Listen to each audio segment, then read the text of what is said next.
Let's go.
Let's go.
Welcome everyone to Clash Royale League Asia Season 2. My name is Joe Sophie. Joining with me is going to be, as always, I have Simon along with me, and we're bringing to you guys Day 2 action of our Korea versus Japan in Japan. And obviously the first day didn't go as planned, obviously with Korea wanting to get a lot of wins, didn't get it across, and basically with a drought that's basically begun last week, it still is continuing with all the teams, basically other than OGN Entus, all losing out. Yeah, Korea are not looking good right now. They are searching for a win.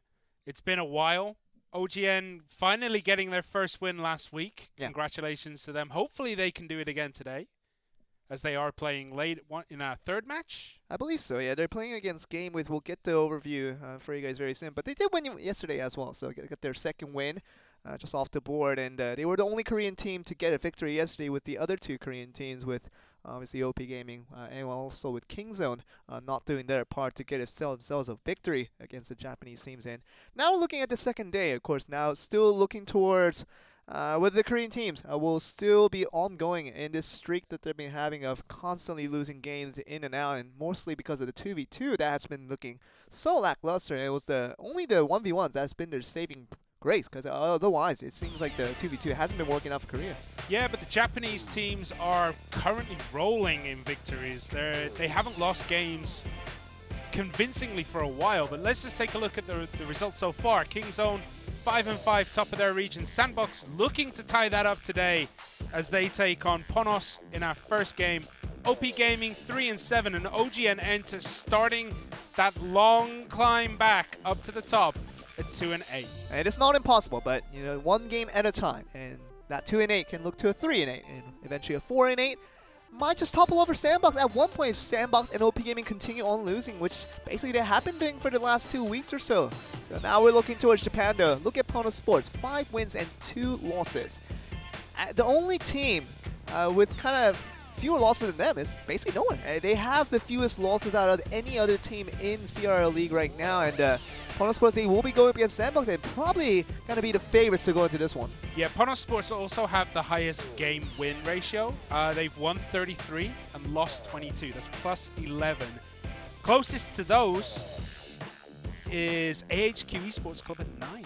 That's actually really good, because AHQ, we thought they were fantastic for their endeavors throughout the various leagues that they've been facing up against, and against the Koreans. They literally just completely dominated them, and now we're looking towards Japan and whether we'll get the same story as we did yesterday, because seems like OGN Entus, obviously the other 3 players did not play up to par. It was only TNT literally hard carrying his entire team to victory from that 1v1, winning that out against Tempura, then going on to win the King of the Hills, all clear on the side of Detonation. Well, I mean, that's why they brought him in. He is the highest ranked Korean player here right now. TNT is just a fantastic player. He plays with such cleanness, I would say. He knows when to attack. He waits for his windows almost too patiently at times, but he gets the job done, and that's what he was brought here to do. He was brought here to pretty much rescue OGN's season so far. And it feels like he's very calm. He's very composed as to doing the right things at the right time. When turning on the aggression, you really can't do that if you're TNT. And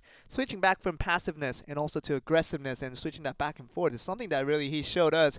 Just pinpoint preciseness for what he has already achieved for his debut performance that we saw from him last week, and did a little bit better on that second series where he eventually did win out. But that third series from yesterday, more and more convincing as this guy goes by. So we'll see if he can do it again. This time against, obviously, GameWith looking a lot tougher of an opponent when compared to FAV Gaming. So we'll see if he can do it again. I mean, you say that, but FAV Gaming are currently second in Japan at 5-3. So before yesterday, they were equal with PONOS at 5-2. Yeah.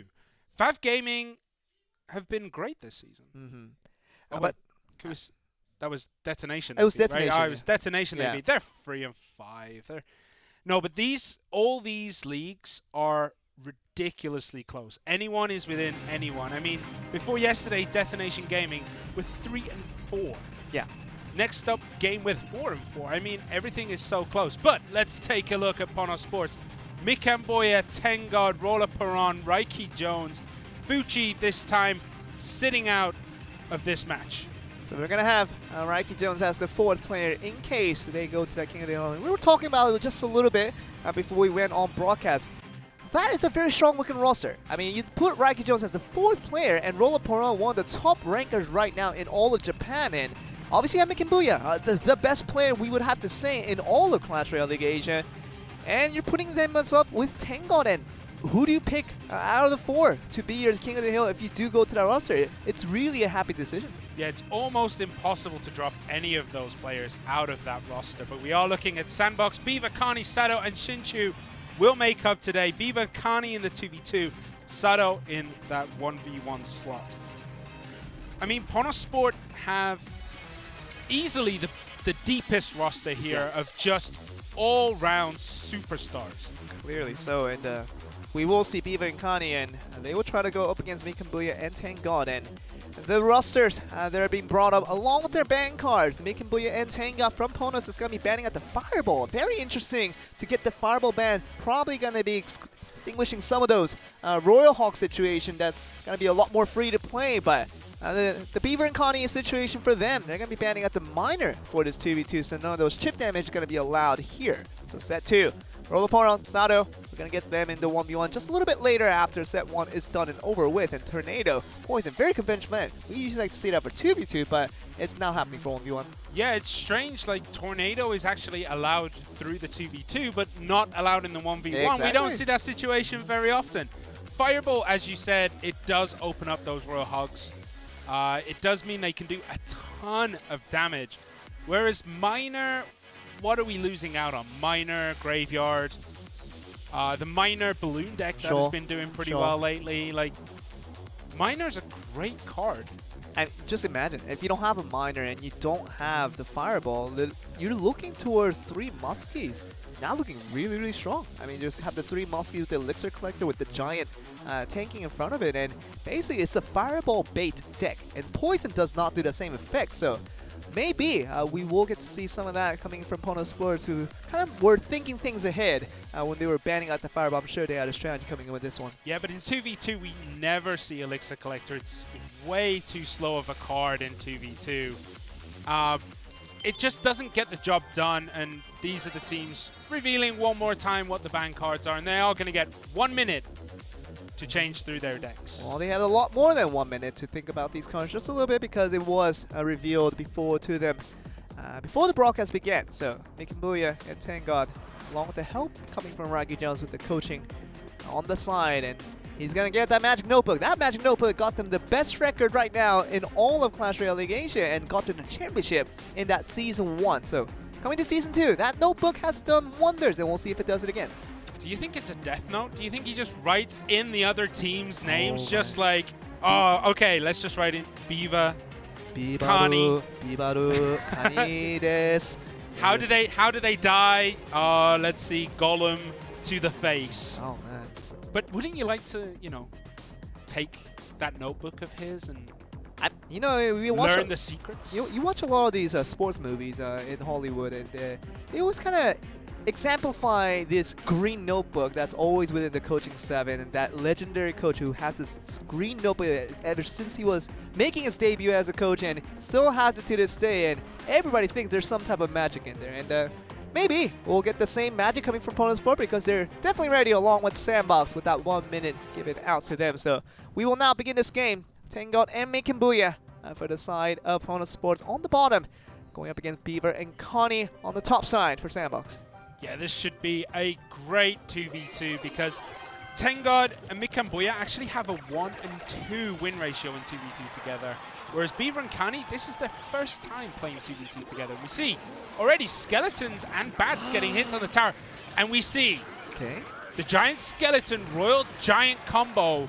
This is the first time I've been able to cast it since the balance patch, since Royal Giant got that insane buff, and he does not get a hit on the tower. That guy cleans it up. That's where the discussion comes in. Is it a buff or is it a nerf? Because without that change that came through, that Elite Giant, that Royal Giant would have definitely gotten the kid, and it doesn't this time around. So it means that even with the 60% increase in the damage, it's going to get 0 damage, so putting a lot of waste in terms of 12 elixirs going nothing. Oh my goodness, did you see that predictive snowball? Just throws it out in the middle of nowhere, doesn't connect to the tower or anything, and just took out the Bats instantly. I was actually looking away. Yeah, I know, you were looking at my face, and I was like, are you missing it? Okay, this Giant Skeleton will hopefully clean that up if they can get rid of the shields on these guards. It's not going to happen. Cleans up pretty much nothing. Wasted elixir there with that Giant Skeleton. Just going to cycle Poison because they have all the elixirs in the world of PONOS Sports, and Tangod and Mikambuya just going to be waiting on this Tombstone to get the job done, especially on towards... Oh, they missed it again. That's the second time in a row Sandbox have missed that. What you want is to put the Royal Giant Skeleton together with the Giant Skeleton in the front. Yeah. And it's not working for them today. Every time they've tried to put it down, the Giant Skeleton always ends up at the back. You see that. Mikambuya and Tangod, they're just defending on the right side, literally putting no aggressive force on the right side of the tower. They're just going for the Rocket cycle, the Poison cycle, and even the Ice Spirit cycle you mentioned. Everything just in turn to make sure that tower goes down in time. And then they're just going to be focusing on defense, and that should be good enough to win the game. Yeah, their defense is very, very solid with this Ice Wizard, with the P.E.K.K.A. Good lightning there, taking out the Ice Wizard can prove difficult, but again, that Royal Giant just gets nothing done. I think he got one hit on the tower.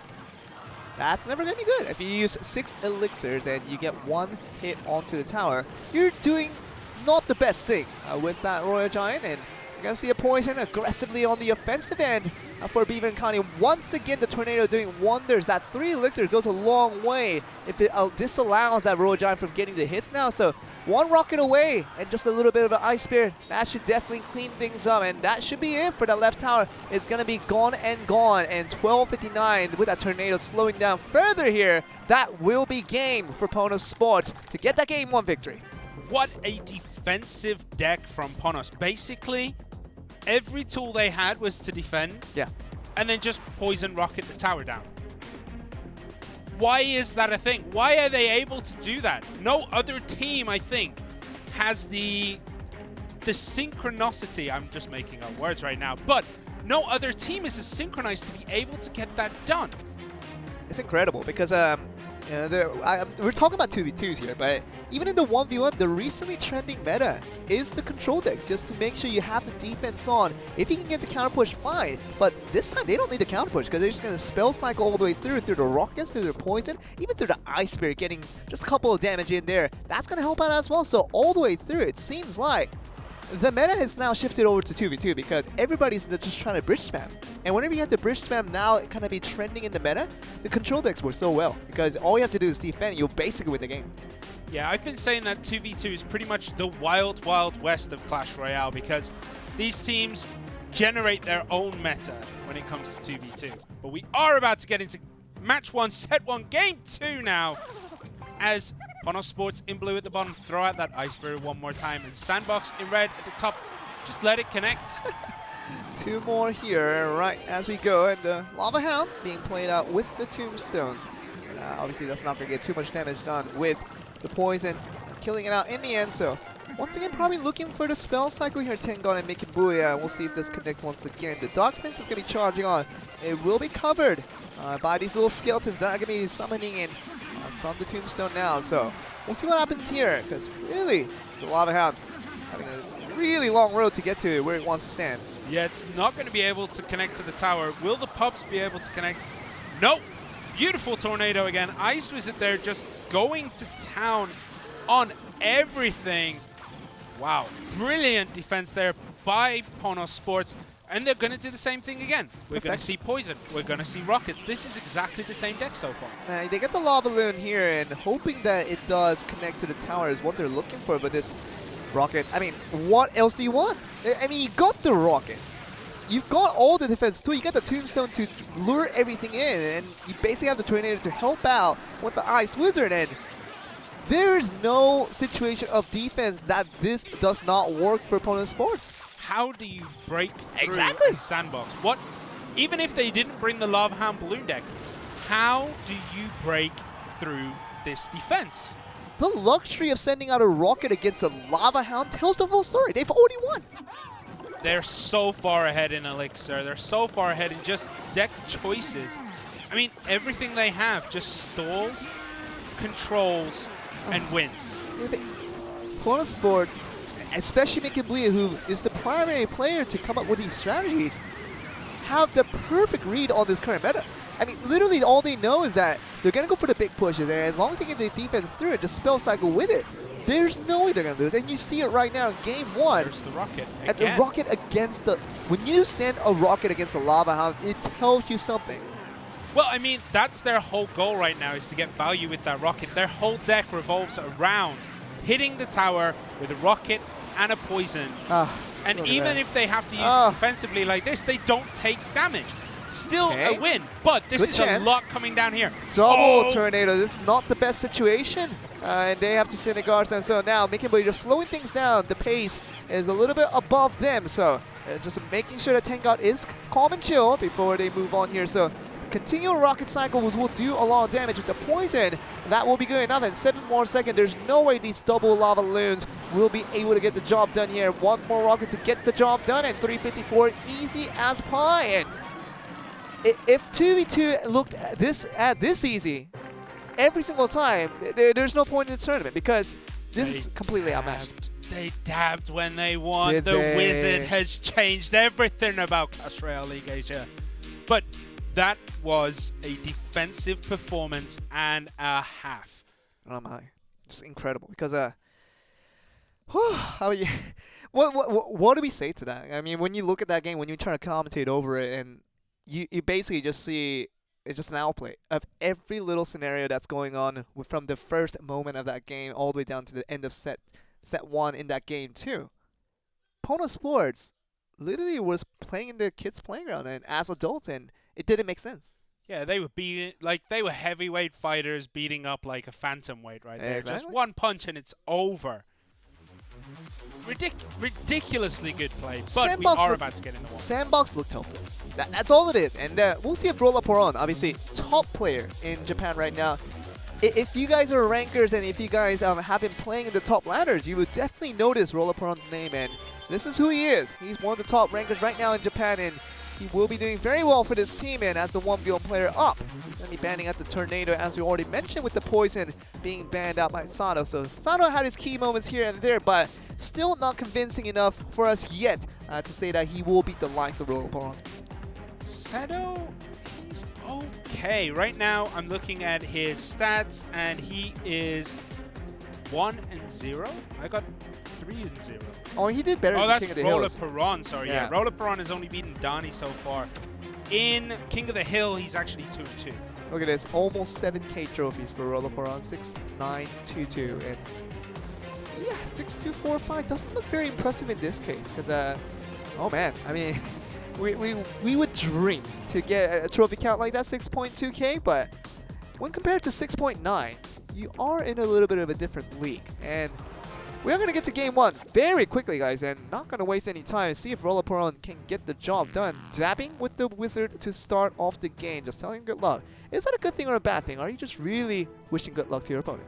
I think so, but the Dabbing Wizard is easily the most broken thing Supercell have ever added to the game. You mentioned because it. I was watching Joel play a war battle, and the whole time everyone was just spamming the Dabbing Wizard, and Joel lost concentration and went 0-3. As is tradition. You know, when your teammates, with 4 people watching from your clan to do the War Day battle, usually that's supposed to help out the clanmate, not really to distract your clan leader. So Mr. Joel was distracted, definitely, and he did lose 3 in a row. It's not the best of days. I want to just forget about that. But we're going back to the game. Sano just ending out the guards. Really nothing happening here, just cycling through, and maybe these minions are telling us the full story of what Rollaporon did bring out. It's really hard to tell. Yeah, it's really hard to tell right now what either of these players have pulled. We do see Miner from Sato, so I'm going to guess Miner Graveyard? Maybe, because there's no poison, and he was the one to ban poison, so I'm going to say Graveyard. It has a very strong chance of being in. It is a bit odd to bring a Miner without a poison. It goes so well together, those 2 units, when you put it together. And we will now look at Rollaporon and also Sano just waiting things out now. Just not going to abruptly go for any actions, and just going to be waiting for that right timing. Or so in the 1 minute mark when that double elixir does strike upon us. And that might be where both of these players decide to reveal the key win conditions, and that both of these players should have to win the game here. Yeah, they traded some blows at the beginning. Nobody really got an advantage. Nobody really knows what the other one is playing. So we're all square, and we are waiting for the double elixir. Rollaporon throws out the good luck. He's like, all right, you're going to need this for the next 60 seconds. What? Possibly 4 minutes. They're not playing anything. It's fine. It's the double elixir mark, and they're literally waiting for the overtime, and you saw Rollaporon just putting a little smirk on his face, and well played is what he's going to send off to Sano. And it could be that both these players might have a similar deck to work with, and it's going to be a golem deck for Rollaporon, and we'll see what it brings up for Sano. It just might be another, well, it's going to be a giant deck with the Prince. But there's the Lumberjack on defense, going to go to town on that giant. Skeleton. Yeah, the skeletons as well. The Hunter in the back is not going to help all that much. He kind of needed that to help defend this Golem push, because this Golem push is going to do a lot of work when he gets to the tower. Oh, the Night Witch is there, but that's not going to be enough. It's going to do a lot of damage, but look at that Golem. It's just already gone to town in 10 more seconds, and that's all you have to defend for. It's basically this Miner versus the world, and 963 seems so far away, Simon, for this to get the win over to Sano, and one golem push that was abandoned defensively by Sato and just wanted to go all in on the right. Did not pay off for him. Yeah, Sato really needed to at least trim down the bats there. Right. Because we know that a Golem Night Witch push, all the damage comes from the bats, right? Yeah. That's how the tower just disintegrates.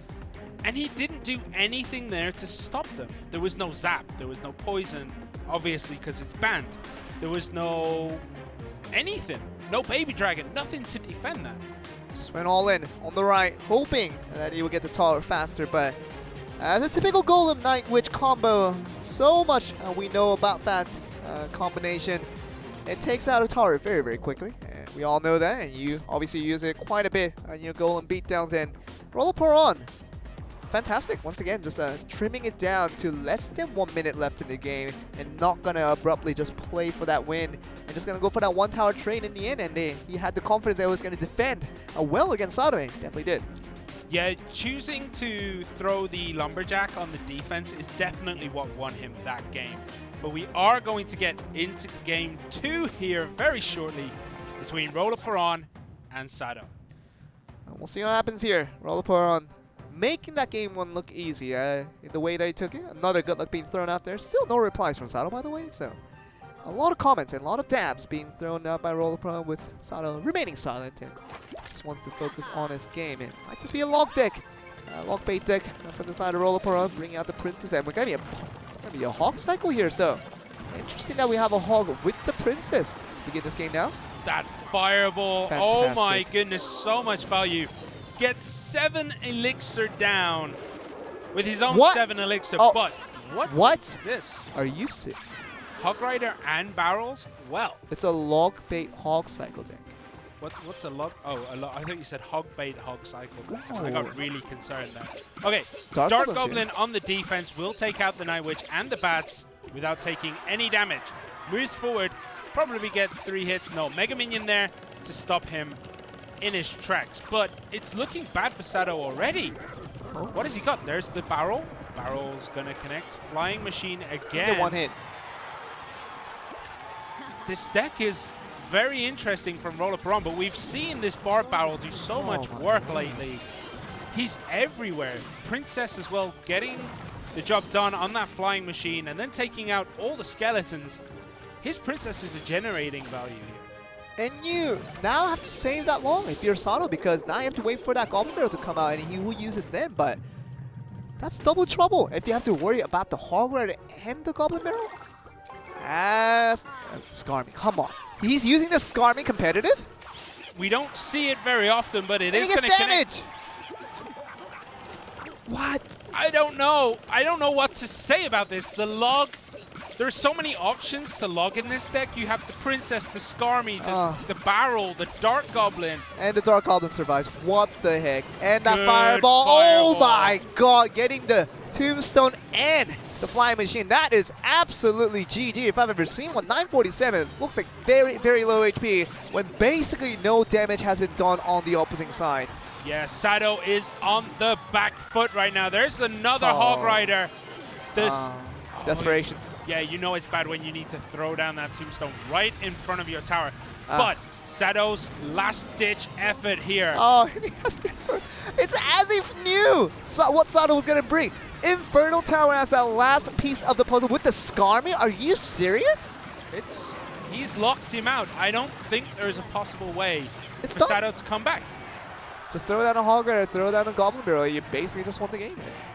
That Inferno Tower is such a good choice here when he knew, seemingly, that his Fantastic. opponent was going to bring another Golem deck. Fantastic, and that Princess did knock out everything and didn't even need that Fireball. That Hog Rider was going to get that last hit regardless, and Roll-A-Pour-On, as one of the top rankers right now in Japan, shows us why that 6.9 ELO camera play and wonderful plays right now. And oh my goodness, Roll-A-Pour-On, you are another type of beast right there. PONOS just rocked Sandbox to its core. Wrecked. Absolutely wrecked. Is there another word to describe it? That game ended in, with all the introduction and put everything aside, 26 minutes altogether of That's broadcast. crazy quick. that was arguably the most one-sided Clash Royale League Asia match we have seen so far. Ever. I don't think we've ever seen a match just get dominated. Season 1, Season 2 combined, this is the biggest. I'm going to put this out there. If we combine the damage that PONOS took in both of those matches, they're going to have taken not even one tower. Let's take the interview now. シーズン1では1回敗れで1回プレーオフで勝利しというね結構因縁の対決もあったと思うんですけども。そうですね。自分も個人的にシングルで負けたりしてて結構因縁のある相手だと思ってます。今回ロラポロの選手を I won a lot in Season 1 in singles, but I decided to play more 2v2 this time around. 対バン戦ですごい活躍してくれたのでまた頼もしいなということで起きました。なるほど。今回 Is there a reason for putting Rollerpon in 1v1? He put great results last time around, so we trusted him to put out good results. 短かったと思いますけれども、その中でチームでどんな調整しました？そうですね。まずチームメンバーで話し合って意見を出し合って、そして Regards to your deck usage, what was the adjustment? 感じです。ひたすら。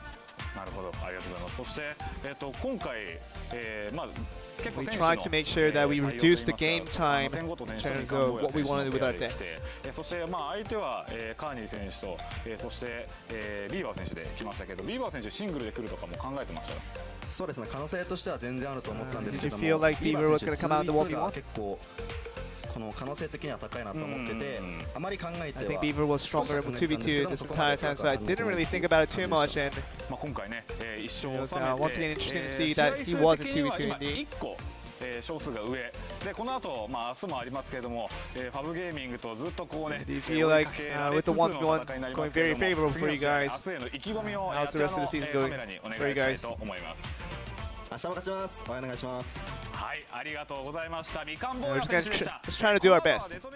Is what he said for the last moments there, and Season 1, Season 2 combined, that was the biggest smurfing I've ever seen in Clash Royale League Asia. Absolutely incredible. That was just one of the quickest, most dominating performances. And I'll get back to the point I was making just before that interview. If we combine the damage that PONOS took in game 1, 2, and then like both sets, Right. I don't think even if you put it all on one tower, they'd have lost the tower. I think they lost like 200 HP, 300 HP per set. You know, the game ended so short, we're not even going to go to a break. We're just going to go on to match 2. This is the current situation, guys. That we don't even deserve a commercial break after that one because, you know, what's the point? I mean, the three games that was, you know, obviously the 4 games all combined with the 2v2 and the 1v1, they ended as fast as one set. Yeah. And now we're going to Detonation Gaming to see if they can do the same. This time against another opponent, the Kingzone DragonX, supposedly the best team in Korea, but recently haven't looked like so. Yeah, but recently every Korean team hasn't been looking the best. OGN Entus? Detonation, I'm going to ignore that. Detonation Gaming, Lewis Koo, Pyrameki, and Tempura. Kingzone DragonX, Big Daddy, July, Expo Master, and Ho. You know it's serious when Kingzone DragonX put Expo Master in that 1v1 slot. That is when Kingzone DragonX have to win.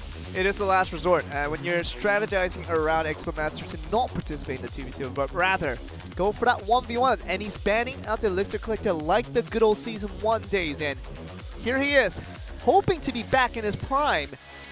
But, you know, even the times that he was putting that last-ditch effort to put him in that 1v1 Expo Master, and the wins didn't come through. And he definitely wasn't the clear Expo Master, the best player in Korea that we used to know him for. But he's going to be up against Pyrameki, banning out the Graveyard, interestingly. So kind of targeting out the Korean meta, obviously very favorable of using the Graveyard in multiple aspects. And we had to talk about the 2v2 just a little bit, because Lewis and Koo banning at the Infernal Dragon with Big Daddy in July, banning at the Tornado to start things off. So we will talk about the 1v1 just a little bit later, but it does show us that Kingzone really wants to win.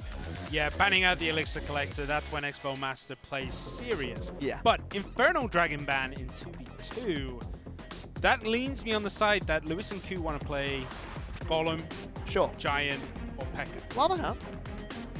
Lava Hound, generally we don't see that much Infernal Dragon against it. It is a great card, but I think Inferno Tower does the job a little bit better, and we've seen more Inferno Towers recently. Well, you know, And Well, plus, you know, if you play Lava Hound, Uh-huh. that Inferno Dragon needs to lock onto the balloon, and Mega Minion does the job a little bit cheaper, in my opinion. And it does drag the units in, as you do say, which is also important aspect of the Infernal Tower. Not only does it melt the units down like the Infernal Dragon does, but for structure-only targeting units like the Lava Hound and also the Balloon, you can make it dragged in into that tower and buys you a lot of time defensively to get the rest of the damage done onto those units. So you do make a good point, but we will see if that Infernal Dragon ban was dedicated towards their own goal and push. Any type of beatdown decks with the Giant. Could be the Lava Hound and the Balloon. We're still counting on that, but let's go into Lewis and Ku as they probably prepared something up their sleeves for this game. Number one, going to go up against Kingzone DragonX with Big Daddy July on the top side. Yeah, Detonation Gaming in blue at the bottom, Big Daddy July red at the top. What are we going to see here? So far, it's been 15 seconds in and we've seen nothing. Thank you for that information. That helps a lot. Just keeping everyone updated that it has now been, I feel like a talking clock right now. Okay, there's a Lava Hound. Roy Hogs. But the Hogs from Kingzone DragonX, Oh, double double baby baby. dragon. I told you it was a Lava Loon. I told you. All right, fine, I you win. And there's told the you. Inferno Tower straight onto that Lava Hound. Lightning Good comes lightning. in though, That's good a lightning. And it's going to get the Inferno Tower out of there. And the Fireball to get rid of all these efforts now, but the Lava Pups are going to do an immense amount of damage, and we already looking at it now. And interestingly, we do see two win conditions for the side of Kingzone DragonX with the Golem and the Royal Hawks all in the same deck. I tell you what, I think Kingzone DragonX made a huge mistake popping that Lava Hound the way they did without getting any of the pups down, without having anything there to stop them. Well, they had to use the Fireball against the Mega Minion. That was the priority there. So understandable, but they just didn't have any influence right after that. I think I saw Fire Spirits too, maybe? I don't know. No, it I was mean, a throwing Fireball. everything like that against the Wizard here. Wizard? I think just popping that Lava Hound there was a mistake. They could have taken some more damage off the Mega Minion and saved themselves all this damage they're taking from the pups. But we also know, we're still having our little mini debate here, but all the more, if that Fireball hasn't been used, the Lava Hound would have taken a longer time for it to be killed off and given more time for the Mega Minions to get extra hits, and I think it would have got the tower easy. I mean, the tower was pretty much dead anyway. They didn't have much HP, so they're reloading onto the left-hand side. Detonation Gaming here. Throw down the Rage. Lightning soon zaps so they're gonna go instead, zap easy. but the Balloon takes it out. Does get knocked by that Snowball, which means it's not going to get a drop on the main tower. But so much damage is being taken by Kingzone DragonX that it doesn't look as though they're going to be able to take this game. But their only saving grace so far is that Detonation Gaming's towers are also pretty low. It's still all at 4 digits, means that this Wizards has somehow get close enough that it's going to get enough damage done onto the opposing tower, because it seems like that 1071 seems so far away, especially with this mini P.E.K.K.A getting all the job done now. The Baby Dragon is going to slow down these Royal Hogs, and the Guard's going to help out as well, so getting it only down to about 800 onto both sides means that it's going to be a win towards Ku and Lewis. Very easy for Detonation Gaming, and no way for 7 seconds to get both towers down, and it seems like we will get to overtime, but that 300 seems so low, only a couple spells away. Yeah, Lightning will finish it. There we go. Lightning finishes it. Ku and Lewis there. Not the cleanest of victories, I will say. They took a lot of damage as well. I mean, the best defense is a great offense, right? Yeah, but interesting deck by Kingzone DragonX. Why would you put 2 win conditions in the same deck and decide to play both the win conditions? And you put the Golem and you put the Royal Hogs. I wouldn't naturally think them to be synergizing with each other, but it's the idea that was brought upon, and they just ended up using a lot of elixirs, got pretty good damage onto both towers, but in the end lost a lot in that trade. Yeah, Hogs and Golem does not work that well together as we've seen there. It's separate. Very hard. It's very separate in terms of their win conditions. There's a very clear win condition for both, but put together, it makes a little bit less of a sense. So. What it could be is them kind of riding the fence and saying, we don't want to commit to One, one okay. win condition. Sure. So If we'll one doesn't see. work out. Yeah, let's say they have Inferno Tower, Inferno Dragons. Yeah. we'll go for the hogs. If they have bomb towers and fireballs, we go for the golem. Yeah. That's what it feels like they tried to do, but being so indecisive does not get you a decisive victory. They ended up playing both win conditions and failed at both. It's simple as that, because as you say, indecisiveness was the key term there, and Kingzone DragonX. Obviously, you don't have Expo Master to be that leadership role, leading the charge in the audio, just telling his teammate, do this, and we'll get this straight, and planning it out. Finding that leadership is a little bit difficult between Big Daddy and July, kind of support players in their own rights, but we know that big true voices from the teams, coming from Big and Bui, obviously from PONOS Sport, doing his part in that 2v2 to settle down Tenga when he really needs to, when he needs to just control the pace. Big and Bui is on top of things, and we need kind of those things for the Korean teams as well, but really, Big Daddy and July both being support players, not one of them being leaders here. Every team needs an anchor. Yeah. Especially in 2v2, you need that one guy who is so experienced he can read the game like an open book. Right. And as you said, Big Daddy and July, they're the second player in a team. They're never the first player in a 2v2. They're never the main characters. Yeah. They are always the supporting characters, the side characters. They're always Robins and never Batmans. You can get the Grammys for being a supporting actress, but you will never win the award for the main actors, because that's what it really needs for that 2v2, at least one of the two being that role. So good lightning once again coming through, and this golem looking a lot stronger than the one came from Kingzone in game one. So this game 2 starts off with the golem charging things down. The Tesla does get broken down into pieces, and we're going to see this first golem push really come to naught. And gonna see the Royal Giant now and see what this all returns to. And the Tombstone does a pretty good job, and the Lumberjack allows it to get 0 hits. You never want to put a Royal Giant alone in the wilderness like that. Like, I can see what they're trying to do. They're trying to do this Giant Skeleton push because they have played the Giant Skeleton. But now they're trying to just force through these Royal Giants, and it's just not getting the way. 2 hits done, decent amount of damage though. I mean, but it's 2 hits for 6 elixirs ever worth it. 500, 500. Oh, I know, but it was a lot of damage done in 2 hits. Here's the Golem. Here's Knight behind. And there's the Giant Skeleton on defense again. Now you gotta somehow transfer that Giant Skeleton over to a counter offense. See the Lightning. Especially now that Inferno Tower is down. Lightning, there you go. And with the Ice Wizard gone as well, so all the way through, this is looking once again very good for the side of Coot and Lewis, and Detonation Gaming once again seemingly benefiting off of this push like they did in that entire game 1. And now we'll look at this, with this double elixir, now it makes suitable to send these 12 elixirs all at the same time, and we are going to see this Royal Giant just go for this Tombstone way down the yonder, and the Fireball will do a pretty good job of getting away all the supporting units, but only going to be once again limited to very little hits here. Yeah, it just looks as though Kingzone DragonX don't have the communication that the SEA teams have when they do this deck, because we see there's a lot of delay between throwing down that Royal Giant and then throwing down the Skeleton, right? Yeah. Whereas we see the SEA teams and it's boom, boom, right away. Both units are summoned at the same time. Yeah, 1 hit coming from the Royal Giant. That's not going to get the job done, Simon, and we're going to see this Golem charging through once again. The Golemite will be the remainder of all of this, and 999 on the left, and obviously the Prince charge on the left is not going to do too much. And we're going to look at this once again, the Lumberjack just taking care of all the damage that will be coming in from the Royal Giant. 1 hit once again, that is not going to get the job done. This Prince is getting the job done though. Look at that tower, it's down to 529. Okay. And with all this aggression down that left-hand side, Kingzone DragonX have dictated the speed of play. Okay. Detonation Gaming have not managed to touch that tower in quite a while with significant damage.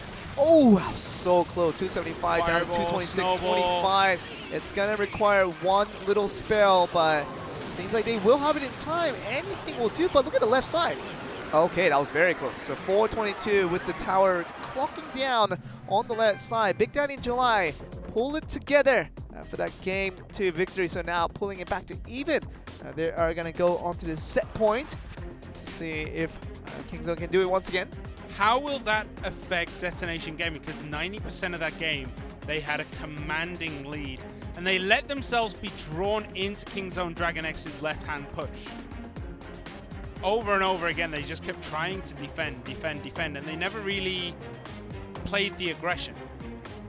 Will that affect their mental state? Will that affect their mentality going into Game 3? And it's also the two teams? very important to always notice that it was an opposing side. I mean, when you have to defend the Royal Giant on the left side, your counter push was supposed to be on the right side, but when your golem doesn't have much support behind it, the golem becomes very much a big hunky rock. That's all it is, and really useless in terms of what it really can do all by itself. It doesn't do much. You gotta have the supporting units in the back, but when all the defending units on the left side, you really can't form a defending counter push for the side of Detonation Gaming. So, and we'll see if the change of strategy did come through. No timeout has been called by either side, so it'll be Kuin Lewis back again to see what they can do against Kingzone. I kind of lost focus of what you were saying because it sounded like you said a hunky rock. The golem is a hunky rock. I just had images in my head now of like golem with a six-pack dancing on a stage. But Detonation Gaming have gone back to this Lava Hound Mega Minion push. Oh, you're losing your mind. I know. Oh my word! Get back in here. Look what you did to me with Get the back hunky golem. Okay. But that balloon is not going to make it to the tower. No. This time Kingzone DragonX shut down those pushes. My goodness, and there's the Royal Giant. What will it be able to do? With the supporting characters as well. So now they got the Inferno Tower will do a pretty good job of melting things down along with the Mini P.E.K.K.A. But we are looking at, once again, the push coming in with the E-Wiz is going to somehow damage a little bit towards the Inferno Tower. But we'll have another one because another Royal Giant is making its way through. Yeah, will the Giant Skeleton be in front? There it is, Mini P.E.K.K.A. Guards. That's a lot of defensive power to take out that Giant Skeleton. And as you can see, the Royal Giant now pushes that Giant Skeleton out towards the middle. It's not getting as much value on that Death Bomb to take out everything that it used to do. We are looking at this scenario where the Lava Loon is going to be Kuin Lewis's seemingly the answer for what they didn't find in that Game 2 to find their victory in Game 3. But more and more, it seems as if Kingzone are looking towards themselves. We see an Inferno Tower on the own end here, and the balloon will take care of all the threats now with the Ice Wizard continually slowing down along with the help of the Giant Snowball, and this Lava Loon isn't going to do much. With the offensive poison being brought out, still very minimal damage on the right side. That snowball was absolutely beautiful. That balloon was ready to drop, and then the snowball just pushes it out of range.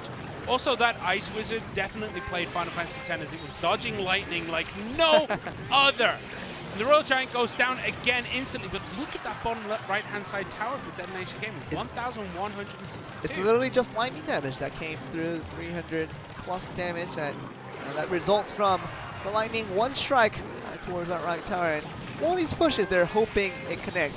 Seems like they only have one Infernal Tower for the side of Kuin Lewis, and they will take all damage from the Royal Giant, we thought, but it's going to be a pretty good counter push now coming on the other end of things. We're going to see another lightning do a very good job at countering back.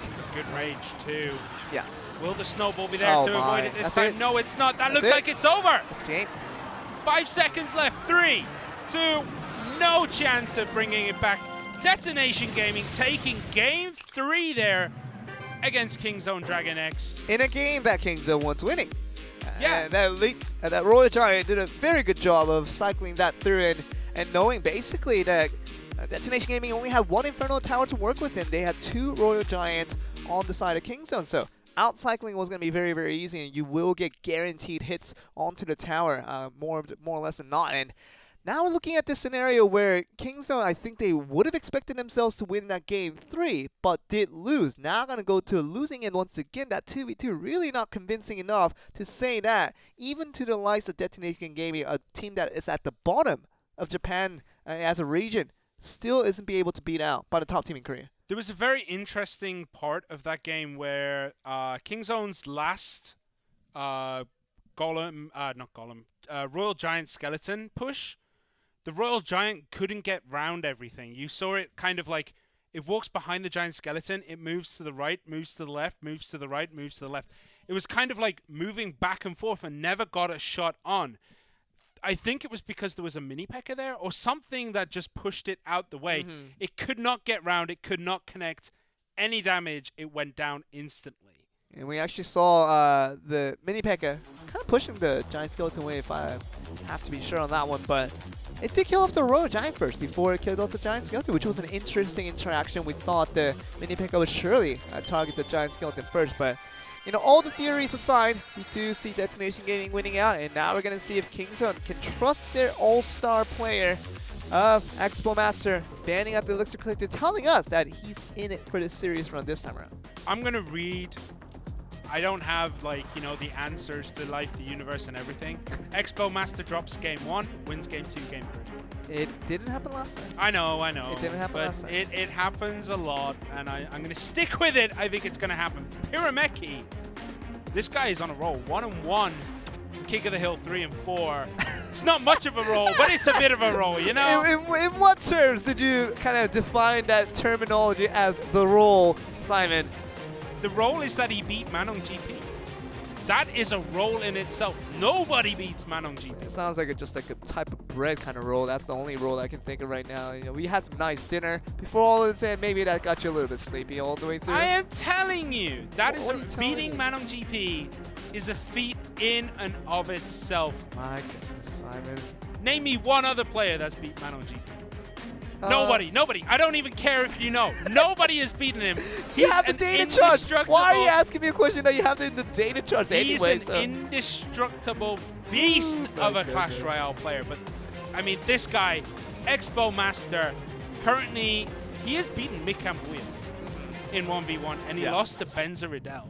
Benza Riddell, I think he beat Manong GP. I think you gave me the answer right there as he was trying to just hide it away from me. You have the data sheets all to yourself. I'm just throwing them away right now. I don't want you to know the answer. Right now. I mean, you gave me the answer, so we are going to go with Pyrameki. Supposedly on a run, on a roll, being mentioned by the side of Simon, but we are going to look at the Princess kind of proving to us that it might be just another log bait deck from Expo Master. Dark Goblin as well played in the middle. That means it's going to move to the right. It's not going to be able to defend that Lava Hound, but the barrel comes in. Beautiful. Good tornado. Beautiful tornado there from Pyrameki. Yeah, the Prince connected, and the Dark Goblin in the back just going to town. Oh my. Taking that tower down to 6-3-5. What on earth? But look at that. 2 Princesses defending against this Lava Hound. It's a death by 1,000 cuts. Good tornado. And again, tornado clearing out all the pups there. Baby Dragon's going to get some damage in. Not going to take it down to 6-3-5, but 1-5-5-2 on that tower.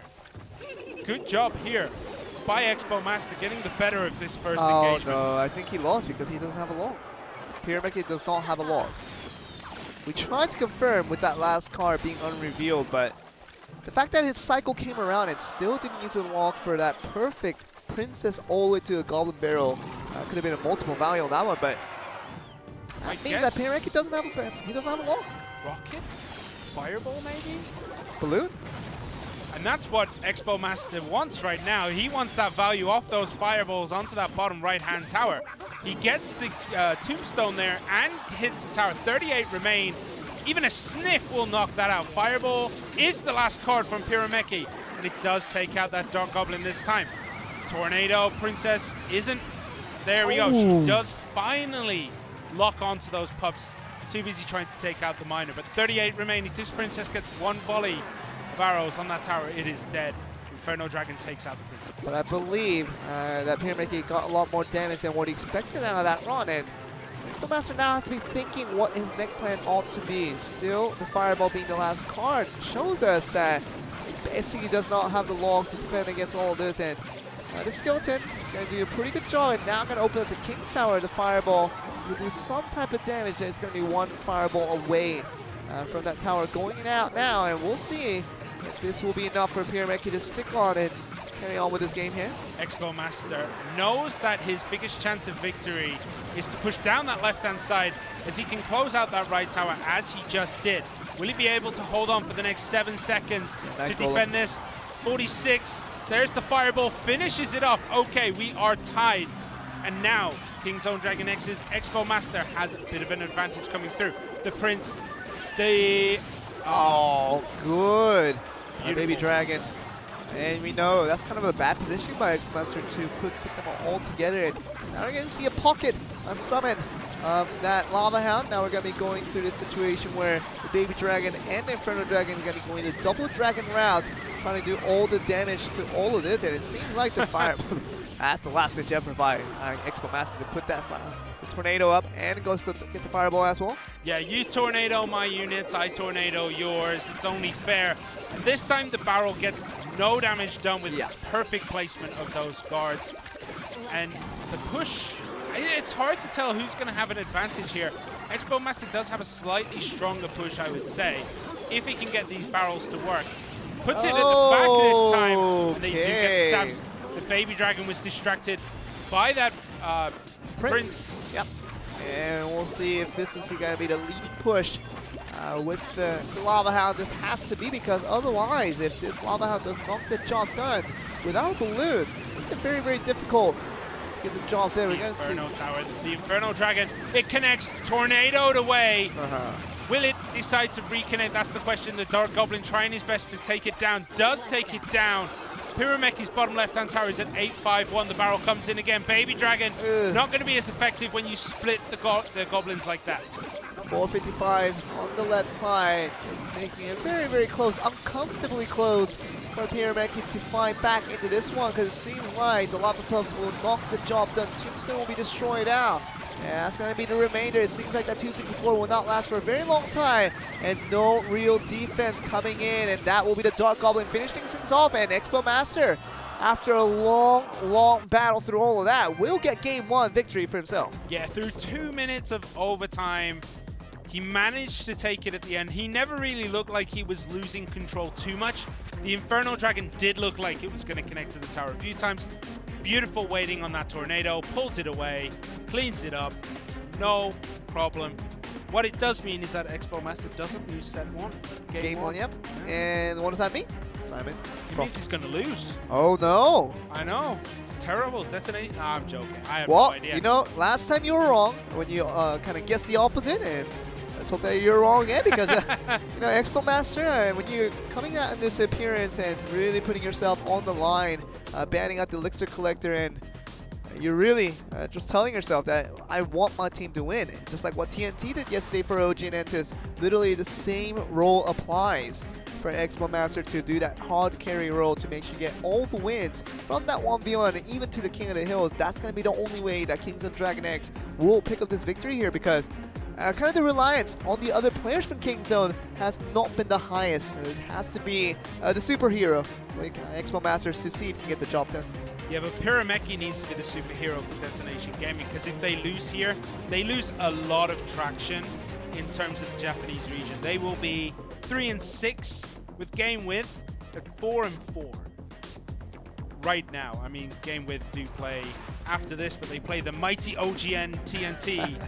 They're not playing the OGN Entus. They don't care about the other opponents because they'll win against the 2v2. That's fine, but that 1v1 is where the trouble begins. For all the teams that are about to face OGN Entus, this new OGN Entus with TNT on the lineup has literally been the day and night difference in terms of them always being a losing team, losing out every single game. Now they're winning almost every game now. So we'll see get a leader in the matches when we go into the third series of the night. But we're going to go with Pyrameki and also Expo Master to see what we're going to get. Yeah, it looks like Expo Master is once again playing the Spellbait kind of deck. Skeleton does get one jab in. The Prince charging down is going to charge into the Royal Ghost. Boom. Royal Ghost gets taken out by Dark Goblin. Dark Goblin takes out the Ice Golem because Dark Goblin is one of the best defensive units in the game. See if the Goblin obviously getting knocked away by Log will allow this Hunter to get forward and pass the bridge in. He will die very quickly without getting a single shot off, so looking towards another barrel, cycled very, very quickly here. Has to just lose an elixir by going for the fireball. Yeah, but it is worth it. He cannot afford to take damage against the barrels at all because everything else in Expo Master's deck is designed to just stretch out Pyrameki's defense. Taking that one elixir loss, okay, you take one elixir, that's fine. It's better taking one elixir than 500 damage. Sure thing, and where does that one elixir lie in terms of value for Pyrameki? Does he mind losing that one extra trade every single time he goes up against this one? So see another barrel, probably quickly cycle back to Expo Master. He probably already has it in his hand now, and just looking for the right timing to stand that out. The Skeletons slowing things down along with the Ice Spirit doing a very good job with that. Now we get 3 Muskies out the plane. Great tornado to get all on the left side. Now it's just probably a fireball away or poison from the side of Expo Master to finish that off. That will be a good fireball. So 6 for 9, getting the elimination on those 3 Muskies. That tornado was beautiful. Pulling all 3 Musketeers together and then fireballing them gives you a 2 elixir advantage. 3 elixir advantage. I cannot count. Oh wait, it's 2. It's 9 minus 7, dude. It's 2. Is All it right. 7? 9 minus. Oh, 7. You're right. Yeah. Yeah, you're right. Yeah, man. For once. Let's go. Always right. Okay, Prince charges in. Expo Master decides to throw the barrel on the left-hand side. Fireball once again, knocking out 2 of those Musketeers as the Princess finishes them off. No damage done to that bottom right-hand tower, though. And the Hogs from Pyrameki holding those right until the end. Will he be able to defend this? Okay, the Hogs are doing a little bit of damage, and not so much so that you're worried if you're Expo Master. Now we're looking for another counter push here. The Muskie is going to get 2 shots in, and that is down to 1562. 3 Muskies here once again. A tornado is going to charge it all onto the left side, and Fireball will get the tower and also the 3 Muskies in play. So that is the value he's looking for. He's looking for a little bit more chip damage. Fireball gone. Fireball gone. Princess there is going to do something. The tornado is going to distract 3 of them. The Ice Spirit holding the one that does target the tower, but he has taken significant damage on that top right-hand tower.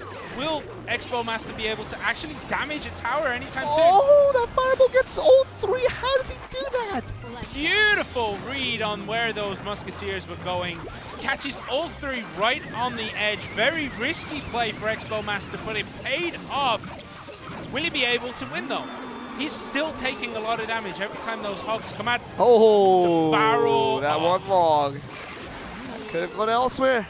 It's going to trick him just a little bit. Pyrameki going for the prediction log. Did not happen in play. Let's see the 3 Muskies back again. The tornado this time not coming around. So kind of relying on this Princess to get the job done. And for the Royal Hogs, once again, 1-3 split. And this Fireball could be very good value, but he's going to just hold on to it for now. And just going to stick with the Dark Goblins, which gets the job done. Yeah, he didn't need the Fireball that time, which allows him. Oh, that log! That is Such beautiful. A read. 529 on the left, and now has to defend against this Royal Ghost on the right. All of a sudden, Pyrameki looks to be in an insurmountable amount of lead right now, and it seems like that Ice Golem doing a very good job with the Skellies, also doing a fantastic job of their own, and this Royal Hog's now going to go in without the Fireball in hand from the side of Expo Master, and this seems to be game over very, very soon here, Simon. That Musketeer is not going to be targeting the tower, it's going to target the Prince instead. So this barrel might be the last barrel we get to see, but it is going to get a few stabs on that tower. Is he going to take it down to Fireball range? That's it! Oh my goodness, that was his last chance to take that game, because otherwise the Hogs would have come back in cycle to take out the tower. Throws out his dab. My. Oh my word. Last chance saloon, and he hits it. Pyrameki just didn't defend that last barrel, and look what it cost him. It cost him everything. He didn't have the log. I mean, he didn't have the Fireball, but whew, that was a close one. He was really counting on that 1 elixir use of that skeleton to take care of the entire Goblin army coming from those barrels. And I mean, he was close on his calculation, but I think it would have been dying out to the Fireball. If it gets below 200, we know basically it dies to a Fireball, just doing about 201 damage in the end. So yeah, I think that could have went a little bit differently for Pyrameki, who's been playing outstanding for that late part of that game, but did not execute to perfection. That's why he really cost himself the game now. Yeah, I mean, even Expo Master wasn't expecting the Goblins there to finish it off, because you could see that he was throwing the Fireball. Yeah. He's like, I have to throw this to finish it off. It's going to take it to 200. I'll finish it off with the Fireball. But those Goblins just got that little bit extra value and just closed out the game. Put the Skeletons on the right side of the tower while the Goblins were standing directly on the top of the tower. made that little 2 goblins on the left side get all the free damage, and then basically, 200 plus damage is not going to be too shabby for these guys to take down that down. So we're going to go to the King of the Hills for the very first time here, Simon, and with Kingzone, finally bringing out Expo Master in that 1v1 and proving that success. We'll see if this becomes a good situation for Kingzone DragonX. Now finding it out with that 2v2. And they've done well, but what's going to be the roster here? Expo Master literally just replicating what TNT did yesterday to be the first man out, literally wanting to all clear his opponents now. Yeah, and if he doesn't all clear, if he doesn't sweep Detonation Gaming, the depth of Kingzone DragonX is not that deep. Yeah. It's like a paddling pool. It's a kid's paddling pool. There's no depth. Yeah, that's one way to put it. I mean, wow. I didn't expect that one, but it is. I mean, it's very shallow. It's very kind of one-dimensional, if you have to say, because it's basically Expo Master and the boys usually don't do much. And we see the bans come in. Royal Hogs and a Nado.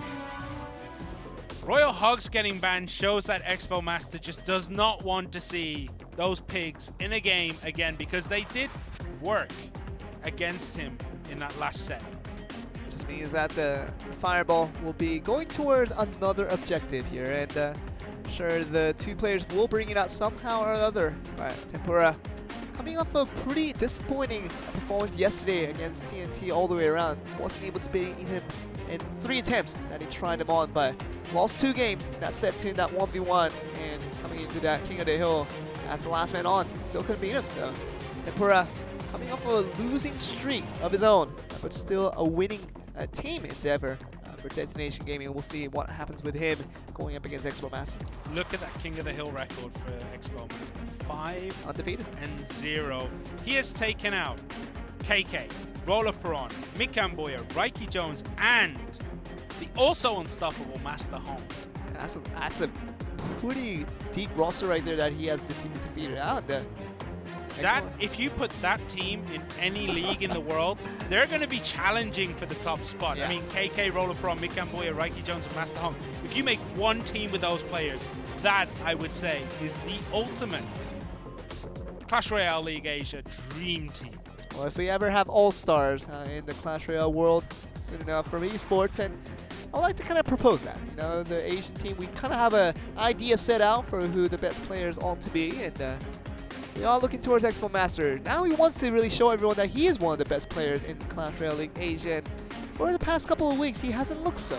So finally, we're coming into this King of the Hill, where he finally can prove himself, and with his undefeated record, can extend it once again to get an all clear towards the side of Detonation Gaming. Yeah, and with Sandbox losing earlier, this will extend Kingzone DragonX's lead at the top of the table. But I just want to say, Tempura's King of the Hill record, he has lost 3 on the bounce. He lost to Jin TV, he lost to SB, and he has lost to TNT.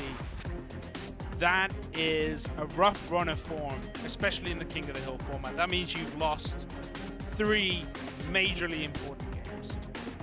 Really good way to put it, and we will look at Tempura. Can he come back from a slump here? Because yesterday, losing 3 games in a row, all to the same player of TNT. A player that we will see in the next series to come, but for the time being, we are still on the 2nd series of the night, where Detonation Gaming now currently even after winning at the 2v2, with Kingzone winning at the 1v1 with Expo Master. We're finally going to get into the game. Tempura versus Expo Master. Detonation versus Kingzone to begin this game 1 of the King of the Hills, to see who's going to get the first knockout. Of course, Expo Master would throw out the dab. He does dab a lot. He does it. He does it. He does it. Yeah, he does it. Yeah. These young kids these days dabbing. I don't know what they're up to. We're just talking nonsense right now.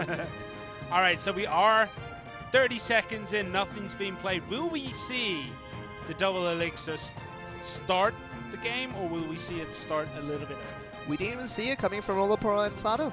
We actually saw it past the 1 minute mark, just starting right around 30 seconds if I remember correctly. And that's another way to put it, because literally if you get the tower, you're guaranteed a victory as long as you can defend on the other side. So Expo Master, Tempura, seems like they don't need the entire 3 minutes to finish off this game. They're all counting on this one big push. Of course, the Elixir Collector is there, but no one uses it, so it seems like just a big push for both players being planned ahead. Yeah, we are just leaking Elixir by the bucket load here. But it doesn't matter. Nobody's playing any cards right now. So 1:30 remain on the clock. That's when we're going to see something happen. I think maybe we'll start to see the cycles come soon. Unless both players have the perfect hand already. And then we're not going to see any cycling. There is the battering ram.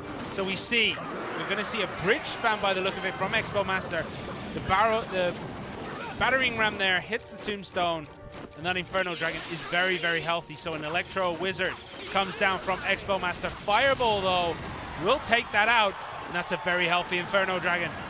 I think this is the control deck with the Royal Ghost with the P.E.K.K.A. Being available for Expo Master. Yeah, it's definitely that deck. And that's so popular right now in Grand Challenge. And you're not going to see Expo Master take care of this one and seemingly get a lot of damage onto the left side. 1166 now. And we're going to look at the balloon with the miner being sent down. Just going to ignore the right side altogether. Just going to go for an all-in push, hoping to get what it really requires to get the damage. And we'll get that one drop from that balloon. Will he get two? Gets the second one in. That's going to be good. And that's going to get the tower down. And that Barbarian on the right side will not get the tower. So it requires another fireball to get the job done. And it will be a poison. But this is really bad now for Tempura. Tempura has to have this minor balloon work. Otherwise, it is game over. He is taking critical damage on that bottom left-hand side. The balloon does not get the damage. This opens up the way for the battering ram. We're going to see a ghost in the pocket. Will they connect? No, the ice golem comes down. We're going to see a bandit in the pocket. There we go. The bandits. The miner trying to defend, but the bandit is going to get two hits. Yeah. 8, 4, 6 remain. Tempura needs the next balloon to take out that tower. Otherwise, it looks as though Expo Master is going to be able to close out this game. It's a very interesting one. And Tempura now going to be looking towards the P.E.K.K.A. It's freshly summoned down. And, oh, a good fireball. Got lucky with that one. Getting the battle ram as well. We're going to look at the 3 minions now walking through. And the Inferno Dragon taking good care of the P.E.K.K.A. that was charging in. And this Royal Ghost has to be the one that I really feared for. And this now balloon coming towards it. Beautiful zap on those skeletons there. Taking it down to 630, and the E-Wiz just shutting it down. Oh, got the it charge. Connects. That's it. Poison finishes it off. Expo Master. My goodness, son. That was well played. Well, I mean, you know, I kind of remember back to what happened in 1v1, and you were wrong again. You said winning out in a 1v1 in that game 1 for Expo Master is going to lead to him losing the 1v1. It didn't happen. I'm so glad you're wrong, because he's now on top of his game. Yeah. He is playing incredibly well, and that means he is 6-0 currently in King of the Hill. Yeah, undefeated still, and against a huge heaps of roster, top name players, and that he had to go up against, and he's able to beat out 1 by 1 and still keeps this undefeated record in check. And he's gonna go to the King of the Hills, looking like he wants to get an all clear towards Detonation Gaming. Detonation Gaming will probably not like King of the Hills after all this, because yesterday they were all cleared by TNT from OGN Entus, and just find the same fate here against Expo Master. Yeah, Detonation Gaming do not have the best record when it comes to King of the Hill. That extends Tempura's losing record to 4 losses on the bounce in King of the Hill. So they're going to throw out Ku. What is Ku going to be able to do? Ku's current King of the Hill record, without looking, what's his current record? Saw it. Damn, why did you do this to me, buddy? 0-2. I saw it before you told me not to see it. Wow, man, I just need to gouge your eyes out at some point. That's not very healthy. His King of the Hill 0-2 has lost to Beaver and Yao Yao. Okay. Not the highest caliber of people to lose against. If you can't beat Yao Yao, if you can't beat Beaver, chances are you just can't beat Expo Master on his prime. And Expo Master, I think he's slowly getting back there. I think it's really showing his strats and kind of the form that we're all used to seeing him as one of the best Korean players now, with TNT kind of rivaling that title in this region. So we will see if Expo Master can really once again achieve this all clear. It's Detonation Gaming like TNT did yesterday. Now the big rivalry is going on between those 2 Korean players. We'll see if Expo Master can replicate what we saw from yesterday. I like the decision from Kingzone DragonX to refocus Expo Master into 1v1. just to get them over this final hurdle of qualifying for the wild cards. But then when they get there, best of 5 format, how well will they do? They don't have as much depth as teams like your GameWith, your PONOS, your AHQ, your Kicks. Like, every team just has so many good players, and Kingzone DragonX is the one team that picked no one new up over the summer. The current situation, it seems kind of obvious, doesn't it? I mean, they're just trying to get to the playoffs. They don't care about what happens after the playoffs, but it's a very rushed attitude in terms of kind of looking at your situation at hand and hoping that it gets a little bit better from here, because Kingzone, although they are the top team in Korea, it doesn't seem as if they're happy with their total results, because they feel like they should have won a lot more than they actually did. AHQ, Chaos Theory, and Bren Esports, all 6-3 in SEA, have shown that they are way stronger than the Korean region so far. But let's talk about this game. We see Giant, Mega Minion. It's going to get to the tower. They're going to try and... It looks as though they're going to just trade towers here. Oh, and Sparky! Oh my goodness, and the Night Witch is a goner. Yeah, this is bad news for Ku, because Sparky has a 100% win ratio in Clash Royale League Asia. Yeah. But it's getting a lot... Ku is getting work done with these golems. Baby Dragon helping out as well. But not as much damage as Expo Master has done. Look how low that tower and a half. It's for Expo Master. A tower and 3/4, I would say, because King Towers have a lot more HP than their Princess Towers. And it's going to connect. It's going to hit the tower, surely. What? Oh my goodness. Just gotta let it go. Who just gave up? 3-5-4 remaining. Sparky connects to a Princess Tower. We do not see that very often. And look at that. Expo Master throwing out the preemptive GG. He is confident. He's going to take it here. The Lumberjack is going to try and go against that Giant. Yeah, right. Those bats will make quick dues of that Lumberjack, and this King Tower is going to fall faster than the Princess Tower will fall on the other side. I do say that the Princess Tower does fall on the side of Expo Master. It's going to be going to an overtime if it does last 20 more seconds, but who is thinking, in all of honesty, that this is going to last 15 more seconds? The game will end that one little punch. And that's going to be it. 10 more seconds and no way for Expo Master to lose the second tower now. And Ku, valiant effort, but does not get the job done. Look at that Sparky there, right at the end, just playing it right in front of the tower. That is a confident Expo Master. And once again, Sparky, undefeated in Clash Royale League Asia. #1 card, 100% win ratio.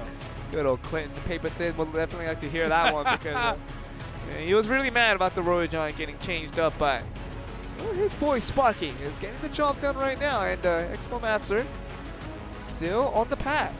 One game away that he can get another all clear. He's just slaying Detonation Gaming left and right. You could throw anyone out at him right now, and it looks as though he will take them out, because he is playing so well.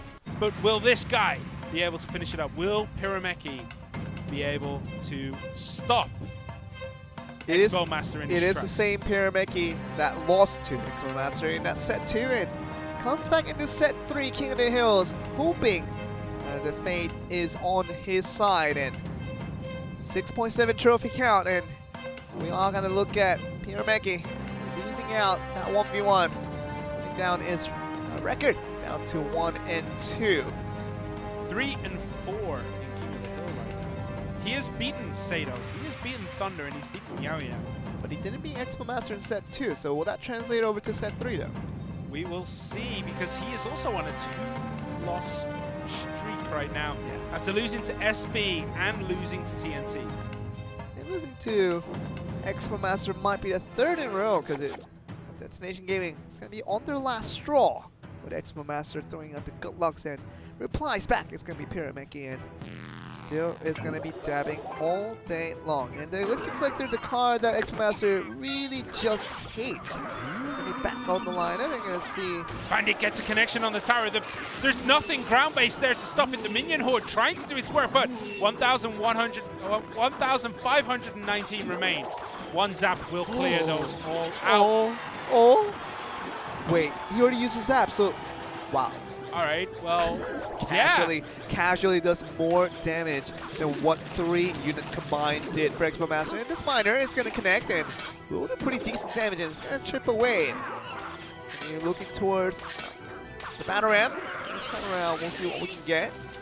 We're not seeing a great defensive performance so far from Expo Master. Does E-Wiz this battering ram? The Barbarians come down. The P.E.K.K.A deck for Expo Master again. The same one that he used last time around. And Musketeers will take out that battering ram. oh, good Ice Golem.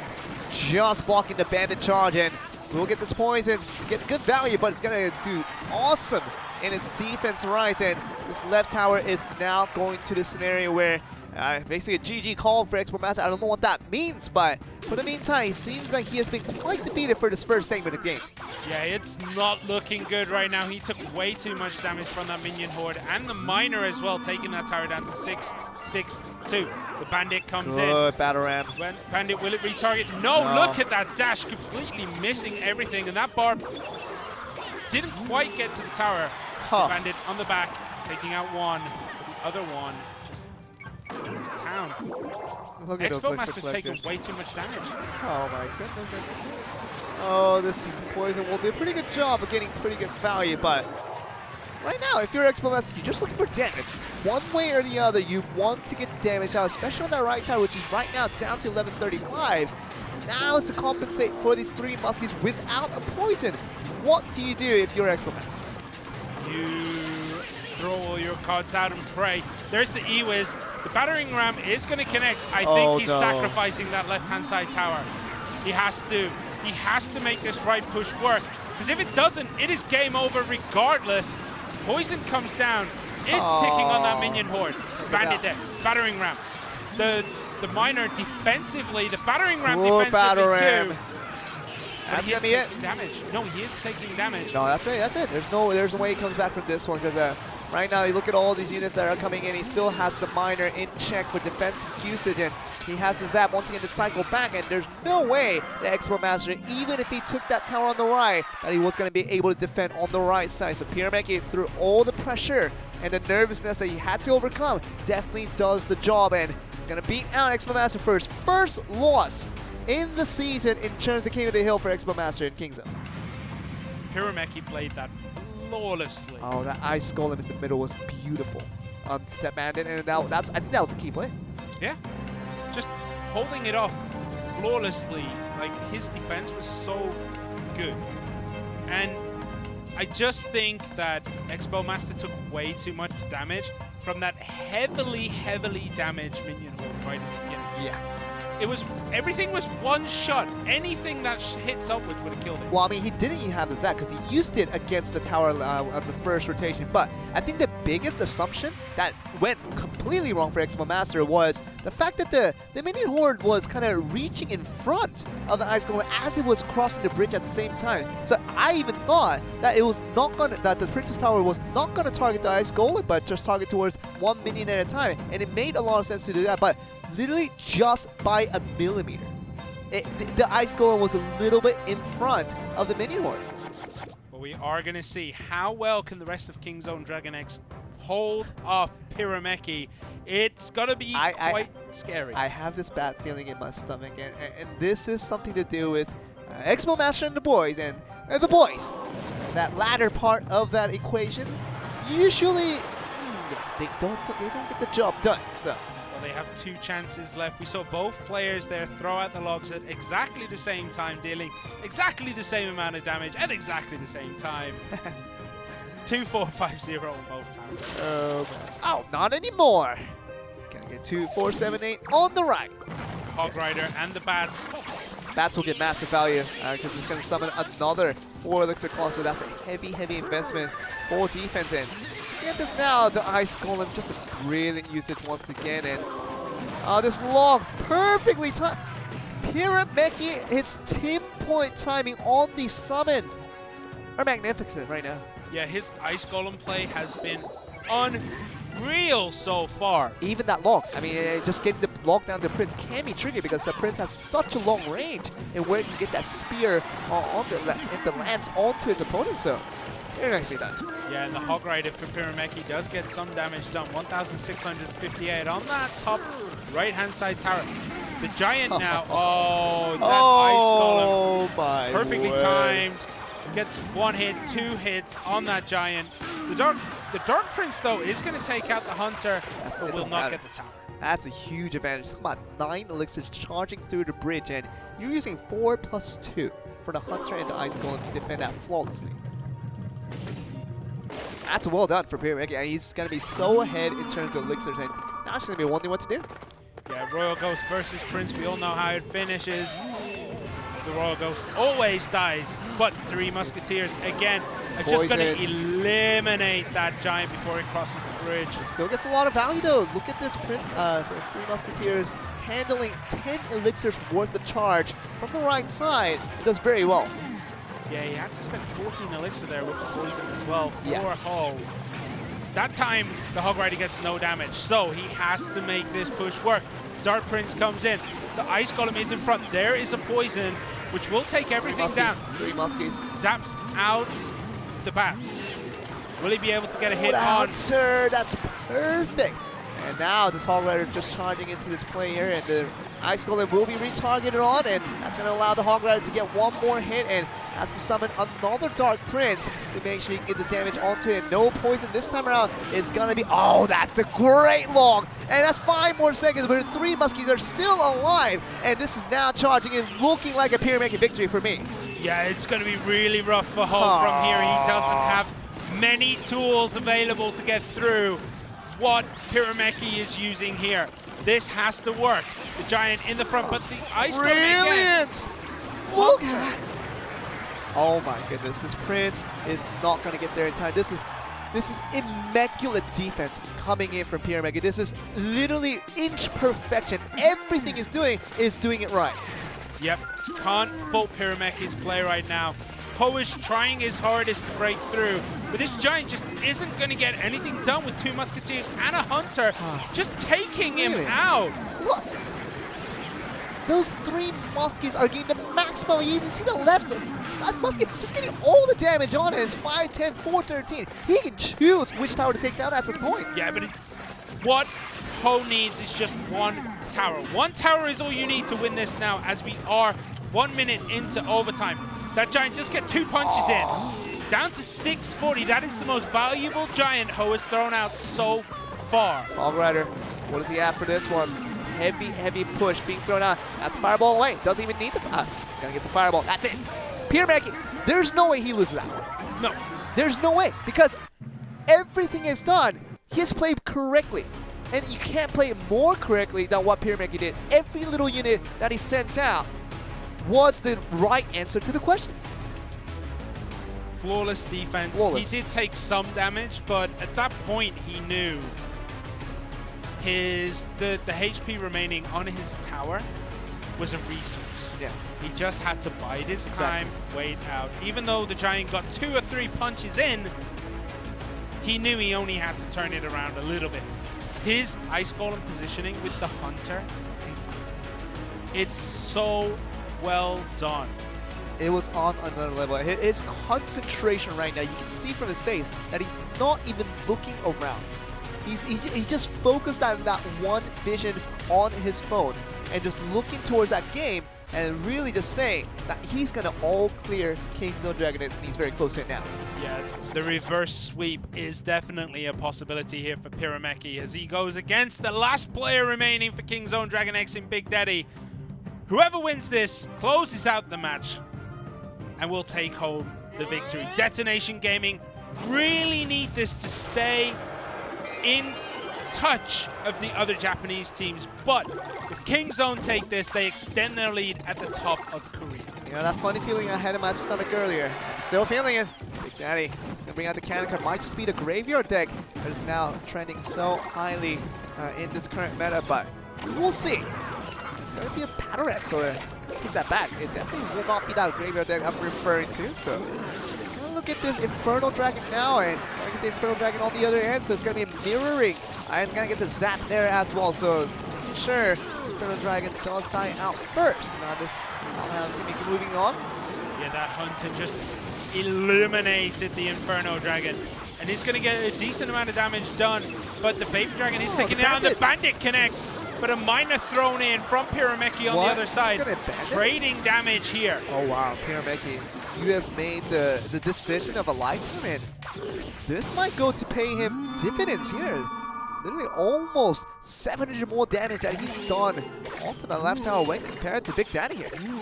Yeah, so the Bandit from Big Daddy did connect. It's done a lot of damage. But look at the amount of damage that Pyrameki has potential in his hand.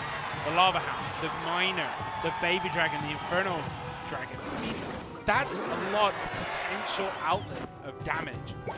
And there's nothing really that can tank for Big Daddy. What does he have that can tank? Cannon Claw. The Cannon Card is supposed to be an attacking tool, but it is used defensively. Now we're looking at another battle ram that is not going to be coming through. Be charging on. The Zap's going to slow things down, and this Bandit this time will not get charged onto the tower, and will allow the Skeletons to finish off the shots here. And right. Is it going to get in range? It does. Oh, it does. It does. This is huge. And the Miner obviously doing a very good job defensively to knock things away, and this Giant Snowball will once again do a very good job of clearing all the units away. And 403 down to 805 on the right tower. So the Pyramid can take a lot more damage off that cannon card that he did not want there. So that's how this translates into the further moments here. Do you have anything for this Pyramid? Big Daddy has 403 remaining on that tower. That is not a lot of damage to play with, especially when you have Fireball and both Miner. That's it. So we have 10 seconds for Big Daddy to do 805. Zap. Will he be able to do it? Zap. Yes, is that? Surely. Surely. He does. It should be in okay. Detonation Gaming.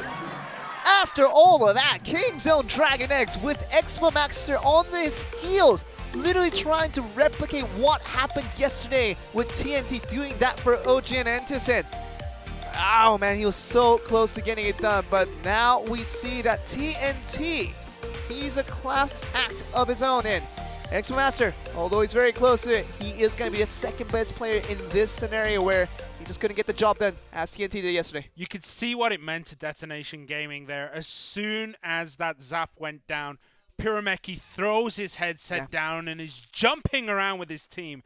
That keeps them in touch with the rest of the Japanese region right now. And the toughest loss for them yesterday, and that really tough for them to take because they won the 2v2 in the clearest of fashions, just going up against OGN Entus, beating them out in the easiest of ways. And 1v1, Tempura struggled. I mean, he struggled against TNT, could not beat them out, and had to take that 1v1 loss and loses everybody in that King of the Hill. So let's go to the interview once again to see what Pyrameki has to say for all of that.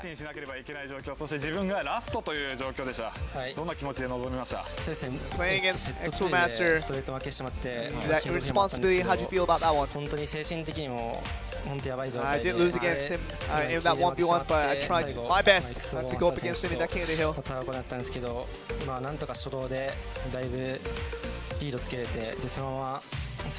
First game, I did win and went all the way to the end, and it was really great to get the win today. 今日勝ち切れたっていうのはデトネーションゲーミングにとってかなり一皮むけた瞬間だったと思うんですよね。Do you feel with Detonation game winning out? What are your thoughts on that right now? この勝ちは本当非常に大きいものとして、本当1週間後またあるんで。For our win today, it's a very important win for all of us, and for this game moving forward, we're going to have a lot more positive attitude. 2回見せでコンセプトは違えども、素晴らしい働きをしたその三重視、今度は狙われる場になりますね。そうですね。多分 For today, おそらく三重視 to talk about for all the games, whether the pattern did change all the way through. How do you feel about the change and the adaptation you have to そ do? れではあちらのカメラに向かって来週への意気込みをお願いしたいと思います。そうですね。今週いっ Your last words ぱい coming と into いう this こ one. とで、2勝はできなかったんですけど、来週 We're very しっかり happy 準備 for して that 2 first 勝 win を that we 取りに got, and 頑張りたいと思います we hope to get our second あ win りがとうございました very, very soon デ for all ト of ネー us. ションゲーミングからピラメキ選手でした That's going to be Detonation Game with Pyramiki. Very emotional after that win because I was kind of talking about it just a little bit before that interview began, but it was a tough for them, a tough loss for them to take. So getting a good win should make them feel better. Yeah, they shut down Expo Master in that King of the Hill.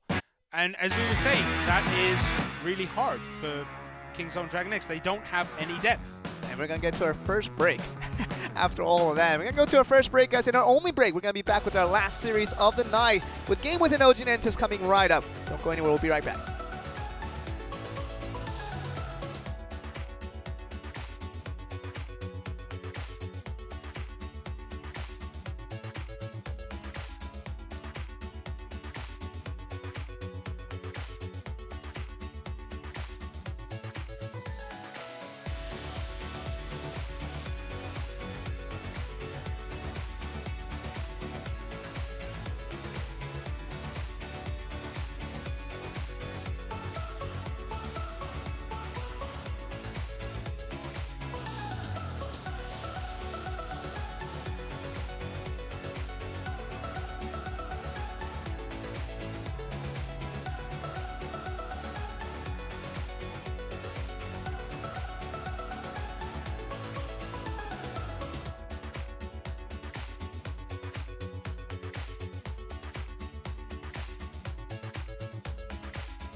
Welcome back, guys, to CRL Asia Season 2, and we're back after our first break and our only break that we're going to have today because it was a roller coaster event in terms of Pono Sports, really just making an easy looking out of Sandbox, but at the same time, Detonation Gaming wasn't the most convincing win, but they do get a win, a very tough one against Kingzone. Yeah, but we are now on to GameWith. Shun and KK in that set 1, Amaterasu in set 2, Zeros as the 4th player. Those are the 4 players that are active today, and Amaterasu has been playing incredibly well. Amaterasu just kind of favoring himself over Shun in this instance because his opponent from OGN Entus that we will introduce to you guys will probably have TNT in that 1v1. Why not? I mean, TNT was the sole reason that you were able to win a game yesterday. And literally, Howl and One Crown did not do anything. And they were able to, you know, put up a fight, but lost in the most convincing way in that 2v2 against Detonation Gaming, but TNT winning on that 1v1 all by himself, 2-0, and coming into King of the Hills as the first player up and getting 3-0 over his opponents. And literally, he has played to perfection yesterday, and I just expect him to do the same. Yeah, I mean, I'm expecting this to go all the way to King of the Hill. All right, Shun, KK, ban out Poison in 2v2, Howl and One Crown, ban out the Lava Hound, no Tornado bans. Very interesting because the Tornado can do wonders against the Lava Hound deck, and we're not going to see it, so it probably allows Shun and KK a little bit of a head scratcher in terms of what to do. Since that Lava Hound will not be a factor anymore as it was banned out on the right side from Howl and One Crown. So Golem, definitely a possibility. We would like to see the Fireballs be more active this time around since the Poison is now going to be banned out. It's going to be banned out on that 1v1 as well, but Matsuratsu really favoring Poison as the strong card in that 1v1 for his instance. And going to ban out against TNT as he's going to ban out the Golem to start off set 2 as well. Yeah, Shun and KK 2-2 together. They've played some good games, not the greatest, and we're just going to have a quick recap of the bans there. Lava Hound ban is interesting because that really does ban out the Japanese style that we've seen so far, which is a lot of Lava Hounds. Lava Loon, that's so prevalent in Japan, and we are into the Japan home ground as we are looking through this, and we are going to be looking towards Shun and KK. Matsuratsu is going to be coaching them on the side, and we'll see if this will be good enough for them to get another victory here. So obviously our heads tell us that OGN Entus, as they have been struggling basically the entire season in these 2v2s, will probably not have what it takes to go up against Shun and KK in the 2v2 in the set 1, but we have been up to surprises today, especially in that second series of the night where Kingzone and Detonation Gaming, we did not expect it to be this close at the end. Yeah, especially when Expo Master just basically let rip on the team and then was just shut out. So we are expecting a surprise. Will OGN Entus be able to win 3 on the bounce? Something we would not have said 3 weeks ago. Woo! I mean, we are almost getting there, and they look like the best Korean team right now. Can I just say that? I mean, every other Korean team has been losing, and OGN has been winning. What do you say to that? I say you're crazy. But I'm right. I'm crazy, but I think I'm right on this one because I do agree that it's not the entire OGN Entus team that has just literally upgraded to different levels, but it is TNT. His solo effort has been good enough to get all these wins there. If Kingzone DragonX is as shallow as a kid's pool, OGN Entus is as shallow as a shot glass of water, mate. You know, I think OGN Entus shallow at the field would be literally they don't have a bottle of liquid. Okay, anyway, onto the game. We do see that Howl and One Crown are bringing the Royal Giant Skeleton deck with them again here. Yeah, KK Shun, I think they have the same thing prepared up. They showed the Giant Skeleton on defense, but we'll see if this really translates to another Royal Giant for them. So One Crown and Howl now just taking a little bit easy, gonna summon it once again, both at the same time. 12 elixir investment into this scenario, and Bomb tower. That's an interesting choice here. We'll take out everything in the back. The bombs come in. Royal Giant gets nothing done, but the Fireball ticks away at that tower. We've seen that the spell damage does really knock it up and can win you games. okay, so we're seeing Giant Skeleton from GameWith, but no Royal Giant yet. So is this truly a Giant Skeleton deck that's just gonna buy the time for Miner? It seems that way. It really does. Interesting Miner placement by GameWith. They're not actually putting it on the tower at all. They're putting it kind of like one square more to the outside. The right. Yeah, they're putting it right on the outside. Interesting placements. I'm baffled. I don't know what to make out of this deck coming in from KK and Shun. Gonna see another Miner. The guard's gonna be mispredicted once again. Fireball does a very good job of getting pretty good value there. And once again, we're looking towards the conventional Giant Skeleton to a Royal Giant combination, and this Bomb Tower is going to get pretty good value here. Double Fireball to get one on the Bomb Tower, one on the Ice Wizard. And good Tornado, and this does wonders. Beautiful lock though too. Will that Royal Giant be able to get one hit? Two? It's going to get 2. What a greedy Royal Giant that was. 2 hits, but the Miner comes through the back. Will that miner be able to finish off that tower? No, the guards shut it down. This Royal Giant also gets shut down, and due to the shields, those guards survive. And this is a big, scary push. Their own bomb tower comes out. Beautiful tornado there, pulling everything back. But that giant skeleton has a lot of HP. Still moving on, and we're getting something else for that. And now we're looking at another tornado. Very nicely done. And the rocket, that's it. Yeah, Rocket finishes it off there. Shun and KK, it looked kind of rough. Yeah. I mean, Howl and One Crown were getting value. Yeah. But Shun and KK just was like, okay, you can take some value. We want to make you feel good.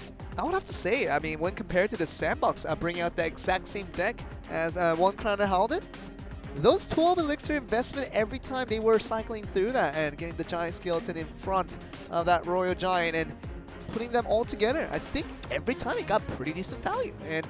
And we saw the defensive effort coming in from Shun and KK with the bomb tower, with the Ice Wizard trying to slow things down. And to be fair, they got pretty good defensive efforts on, but every time it did get 1 or 2 shots every time with that Royal Giant. So we thought that over time, OGN Entus definitely would have won, but spell cycling through and the miner cycling very nicely. And that was going to be it for GameWith to get the victory here. Yeah, they got a lot of damage done with that miner. Yeah. A lot of damage. Even with the giant skeleton tanking the tower for the miner just to go ham. Yeah. That can just open up so much damage. It makes it unpredictable as to where they position their miners every single time. We saw a lot of mispredictions from OGN Entus with One Crown and Howl trying to press those guards in the right position to make sure that the miner reconnects onto the units instead, but many times it was wrong in terms of their decision making. So we will see if GameWith, a little bit shaky on the game, well, although they did get the victory, we'll have a little more convincing round this time around. So we are going to go to game 2, KK and Shun win the first game. Hoping to win another one as One Crown and Howl looking for a lot of things right now. Yeah, so they go for this giant skeleton Royal Giant push again. Good tornado pulling everything back. No AoE really, but it doesn't need to. They just need to avoid taking damage onto this tower. The Royal Giant gets 1 shot in. Lightning has to come in as well. And there's a graveyard. That's this a is beautiful. This is scary. If you are OGN Entus, how do you defend against this one? I don't think they can. The tornado has Baby to dragon. come in. That took out the Inferno Dragon, but the Baby Dragon Dragon now will finish that tower up. That's that. Wow. It's when you felt pretty good about your Royal Giants coming through, getting 200 damage each time with a shot. You get 2,000 damage with the Graveyard push, and my gosh, that looks very, very strong if you are looking towards this way. But Nightwing, are we going to get a Golem in the same deck as a Graveyard? I mean, anything can happen right now. We're seeing Oh it. my, Giant This is an Skeleton, interesting- Night Witch support. Yeah, Giant Skeleton replacing the Golem in this push is very, very interesting. We will have to see if it works. That Dark Prince trying to push through that Royal Giant. Tornado. Tornado comes in. Perfect. Royal Giant checks out. Oh my god. That's perfect. Beautiful defense. That's beautiful, really. And when everything clicks, it looks like this. And even through all of that, now looking at this Inferno Dragon, not going to be caught by the Wizard, and even with the Lightning, doing a very good job. Lots of investment, but just meaning that nothing is going to be coming through. And great Fireball in the end. Yeah, it's looking very, very, very bad for One Crown and Howl. Up until this point, they actually had a winning record of 3-2 when they played 2v2 together. It's looking like that's going to be a 3-3. Well, I mean, KK and Shun literally does not have to attack it. They just can literally defend. And this Giant Skeleton being sent out, it's not for attacking. It's just literally to slow down the charge that will be coming in from the side of one OGN Entus. Look at this Royal Giant. It's not even going to make it to the tower in time. All these little bats doing a fantastic job at 6 HP. Just going to use the Zap to take that out. And casually, now we're going to look towards the left side. Hopefully, we're going to see something of a vengeance in terms of the side coming in from OGN Entus. And this Infernal Dragon, once again, doing a very good job. And the Cannon Cart will finish things out as well. So, literally, they have the tower game within. Just defend, defend, defend. 1973, even with the BM Graveyard at the end. That goes to show you that that's the most BM Graveyard freeze I have seen in a 2v2. And that really goes to show you that GameWith has this in the bag. And a lot more convincing was what we were looking for in this game too. And sure, they did deliver.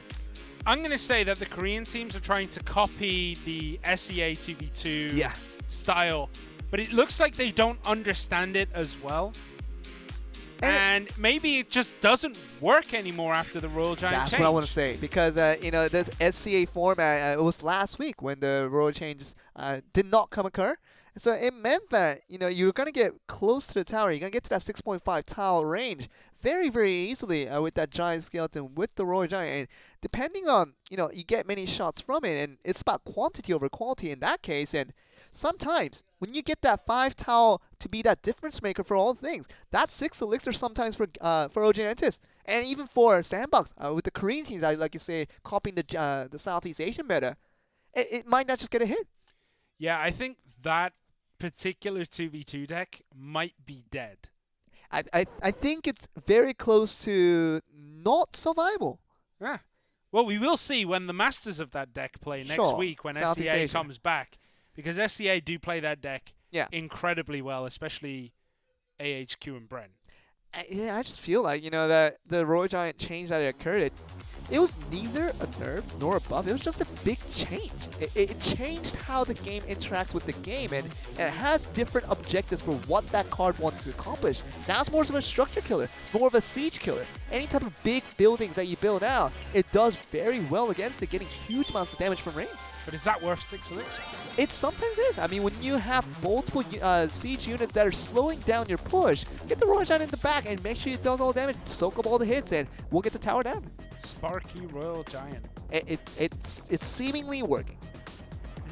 It's seemingly working. But if you took to paper thin, it's dead. That's what Yeah. he played for the longest of times. He did. And he sends us a message, guys, I can't do this anymore. Everything's changed. I think he almost told us that he was going to give up on life after that one, but thankfully he did not do that. He's still well and happy man, and we really appreciate him to continue on being that person. But Amaterasu is going to be up, and he's going to be up against this player. The player that has made the headlines for Clash Royale League Asia Season 2 from yesterday, and he wants to do it again now.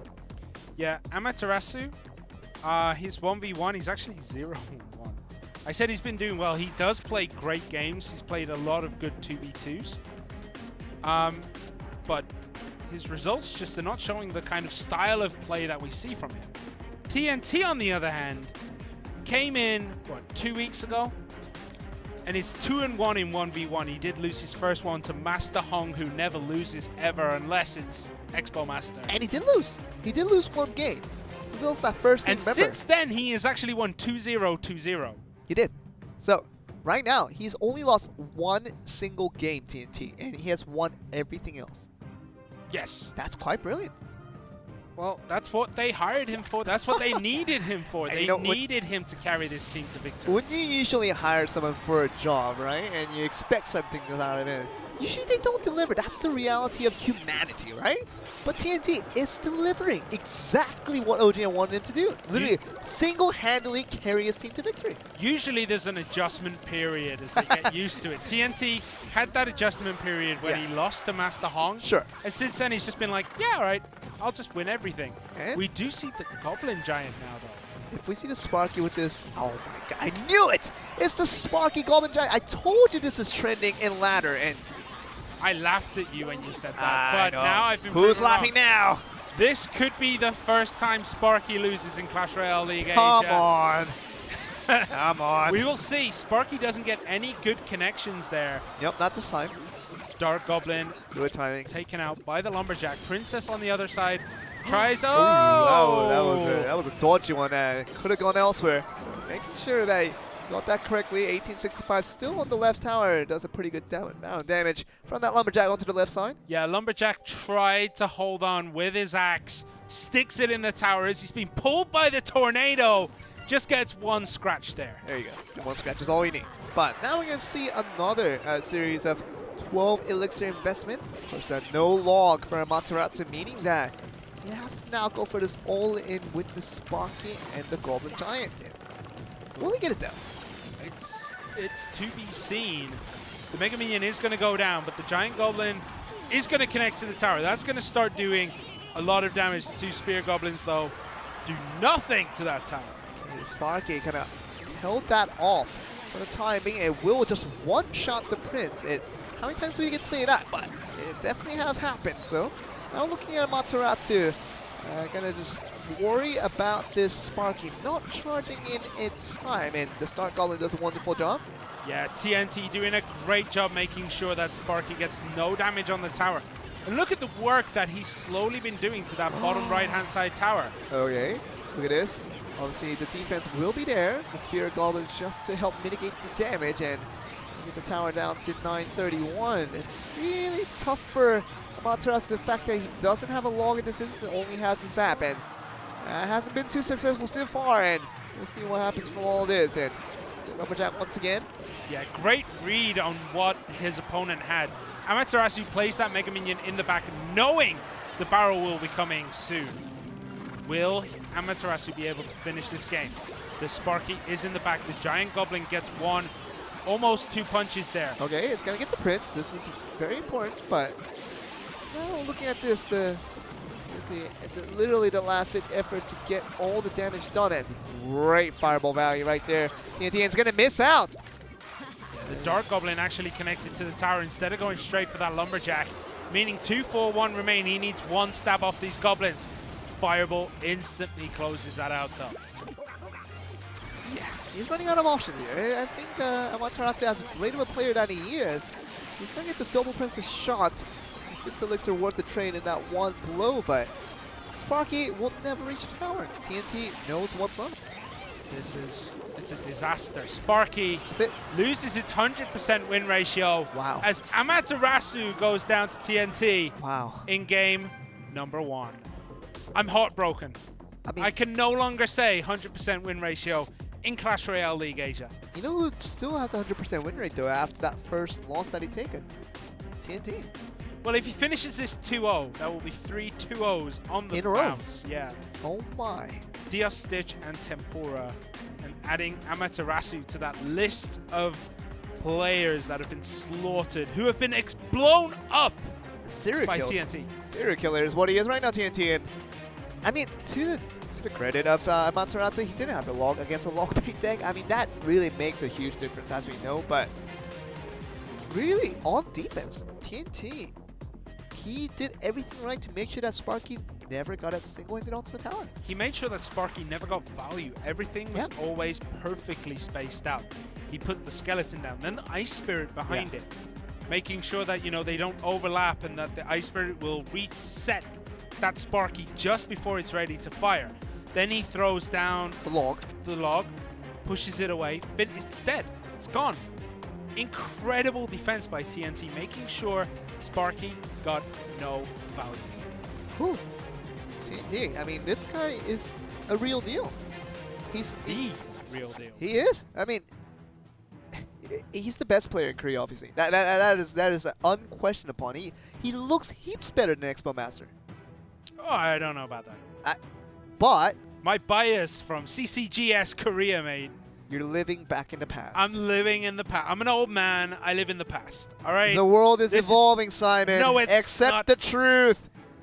The young kids these days, they're just not as good as the classics. You are not the classic 20s-year-old Simon that you used to be. The days are over. Sorry to breaking on the truth, but sorry about that. I think that was a little bit overboard. You took it too far. Yeah, You sorry, took it too yeah, far. sorry I just about can't that. handle it. All right, Bandit Okay. from TNT. Goblin Hunt. Goblin Hut. Just casually, right? Yeah, so we're going to get the bridge spam deck from TNT.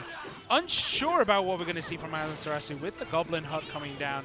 Interesting, the Zappies that are going to be coming through. Very interesting choice here. Huh. Zappies, Bandit, Battering. And this is just a spawner push. Yeah, You it's- saw this in your ladder deck just before we began the broadcast. wasn't ladder, it was the challenge deck was where I it? just pressed random and ended up with Barb Hut, Goblin Hut, Furnace. The arena challenge. The arena challenge. Oh my. Maybe Amaterasu just hit randomizer on the deck and ended up with a very similar deck that I had. In a very important game of Clash Royale, you would think. All right, we do have a P.E.K.K.A. Giant Skeleton is there for Amaterasu. That Death Bomb will be able to clean it up as the Barbs hold everything right next to that Death Bomb, except for the Bandit, who actually sneaks through, but dies anyway. I feel like the Barb HUD does a pretty good job against, the bridge spam. Yeah. Really, you have to break through 2 barbarians each and every time, and those units are not going to survive forever. All of them are melee units. Yeah, Bob Hut is very expensive, but it is a great card if you can get full value, as Amaterasu is getting here. We don't see the fireball. There's a log. It's not going to touch that HUD. That HUD is generating value right now. Lumberjack on the defense. The battering ram does connect to it, and the flying machine is going to rain those bullets from above. But the Mega Minion's going to close that out. Yeah, that's very nicely done by Amaterasu on defense. And the Goblin is still summoning these Sphere Goblins one at a time here. And the log had to be used, so that's not the greatest value for TNT, but really you have no other choice there. And now looking towards Magic Archer, that's going to be defeated now. And now going to have the TNT finally connect this first battle ram onto the tower. And this Barbarian is still doing a lot of work. Still not killed off at 12:05. All of a sudden, Amaterasu, he's been defending all day, but had no counterattack up to this point. That Zappies was MVP right there because he reset the Giant Skeleton just before it finished off that battering ram, meaning he got the battering ram charge in. Good tornado there, pulling the battering ram into the Goblin hut. But that's still a Zappy. And 2 Barbarian hits there. 12:05. 1698. Going to be the left and right respective HP bar currently of the side of Amaterasu. And Amaterasu literally had 0 attack going on. Yeah, hasn't managed to connect much to the tower. And the battering ram connects on the right-hand side with 2 Zappies behind it. They do connect onto both the Mega Minion and the Giant Skeleton, slowing this defensive push out down. How's TNT winning this one?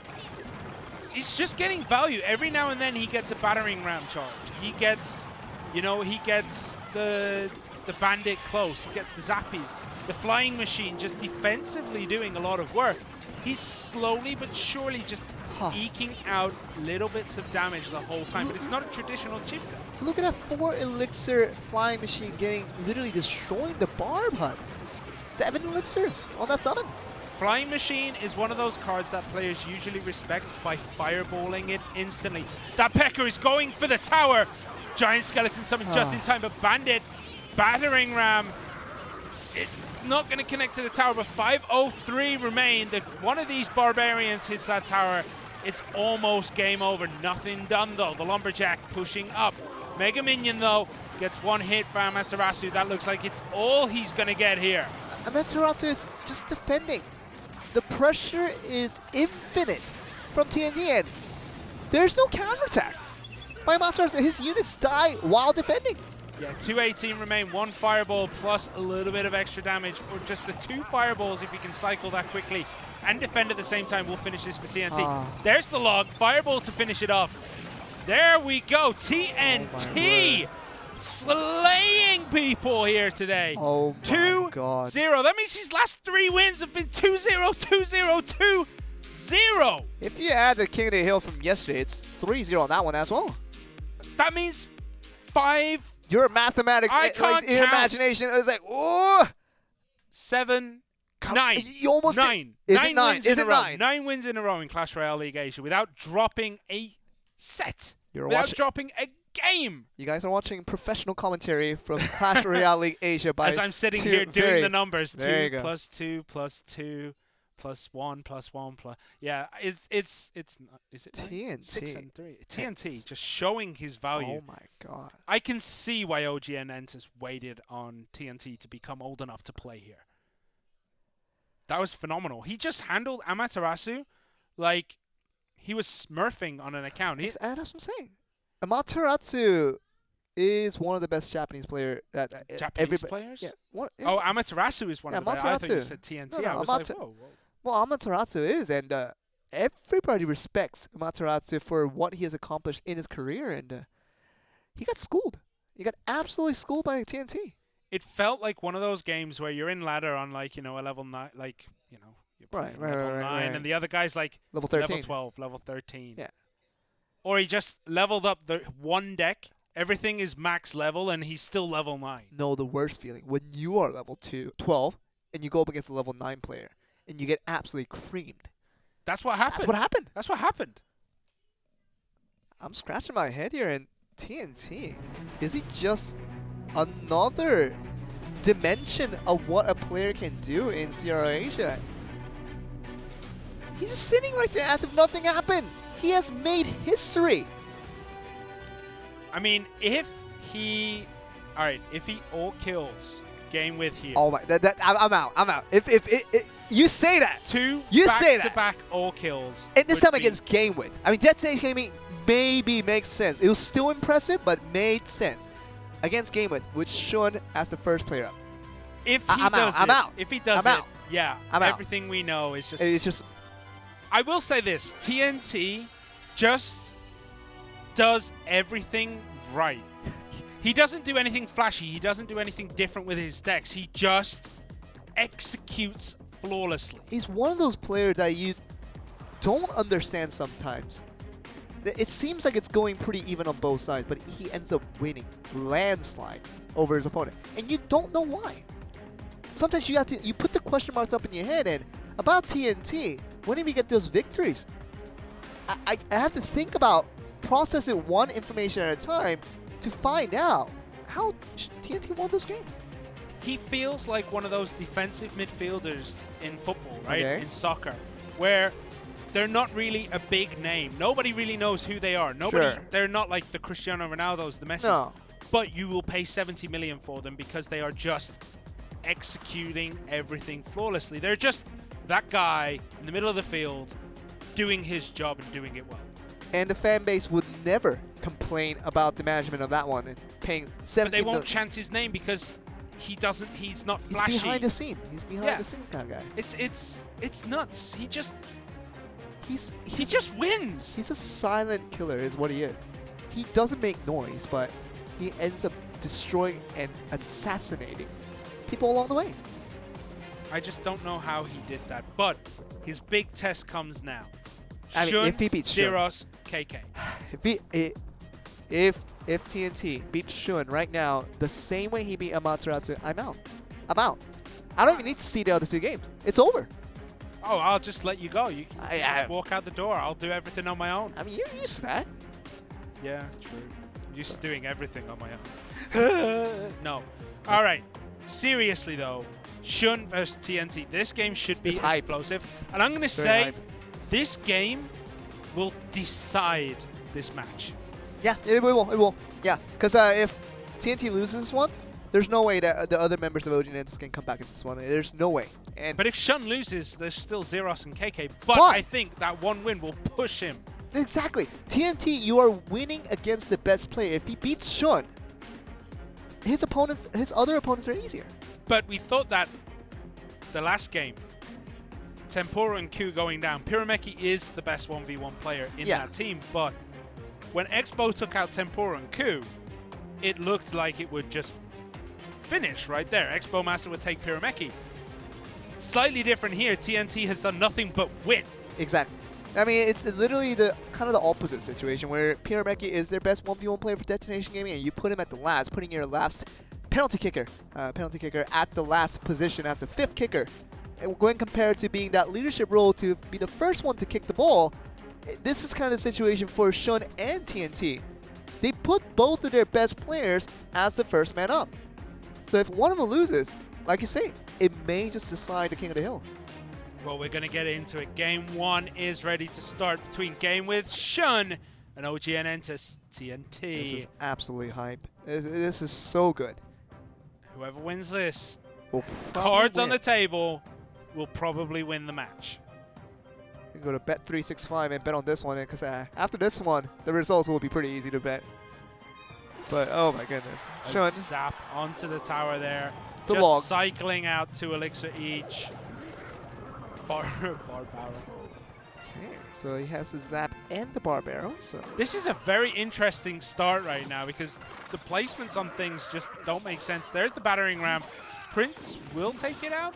yeah, he will. Hunter No will problem. take out the barb. And then we have a Prince and a Hunter bearing down on your towers. Oh, normal barbarians, not the elite kind. Yeah. This Prince. Ooh, that's a tough one for take for Shun, and he didn't want to take that charge. onto the Barbarian. I had to use 7 elixirs to get that down. So, all right, will that Barb Hut be able to save Shun here? We're going with the all blonde deck so far. This is the all blondes. okay. We have, okay, maybe the baby dragon has blonde hair somewhere, but Barb Hut, battering ram, and the Barb Barrel, all blonde deck. Will he be able to win with it? That's the question. We see the guards from TNT taking this out. The Hunter has to come in. We'll finish up everything because the Hunter does so much defensive work. Yeah, Shun has 4 Barbarian-related units in his deck right now. Where's the Barbarian balloon? No such That's thing. what we need in the No such game. thing. But the first punch does come through, not the second punch from TNT. And it's going to get the Hunter to the tower. We'll get just 1 shot of. That's very crucial. It does about a couple more 100 damage right there. 1678 on the left now. Yeah, 1678 remaining on that left-hand side tower. The Prince will charge in, take out one of the barbs straight away. Will poke the other one to death. As the Mega Minion in the back will protect against that Inferno Dragon. Good placed poison there, hitting the barb out, but that battering ram answered by the guards one more time. Yeah, the guards will be there just to take care of the mitigation of the damage and will not allow those 4 elixirs to get value on the right side. And we're going to split the Barbarians this time around for Shun. The 5 elixirs split a piece and a good fireball with the Zap. Gonna eliminate the Hunter, just doesn't want to deal with that, seems like. And gonna have the Infernal Dragon taking care of the Mega Minion, but does get zapped away by TNT once again. Yeah, that Hunter did get 1 shot off, which took out the front Barbarian. Good poison, well read. And I think that's the Hunter again. It charges! It does get hit this time. This is huge. This is actually huge, and it's gonna take so much damage off of this, and just gonna get that Mega Minion just to make sure that last damage does not come through. But 934, all of a sudden, Shun is in the lead now. Yeah, it's interesting the way he got it, though. But that Mega Minion, sapped just in time. It was about to get 1 hit. And that would have put us roughly even, I'd say. But that Barbarian Hut, the longer that sits up, the more value it gets. And look at what's happening on the right-hand side. Poison, though. Poison is there, but those Barbarians did get the charge. And look how much damage has been done. 1,023 remains on that. Shun now has 2 ways to finish. Wow. I think this might be game. I mean, he has 2 towers to choose from, meaning double trouble for the side of TNT. Gotta find that fireball, and gotta have the Hunter to finish out the Infernal Dragon. Maybe just barely does so, and oh man, 677. Closer and closer. We might just get TNT's first loss in the King of the Hills, but this Mega Minion. It's going to try its hardest. The Minion Horde comes in. It's going to get value against nearly everything, though. And the Inferno Dragon is going to go down in 2. No? All right. Still a lot remaining for Shun in that push. The Barbarians are going to connect onto the tower. That's it. That's it. There's no way to come back from this one because that's going to be 303.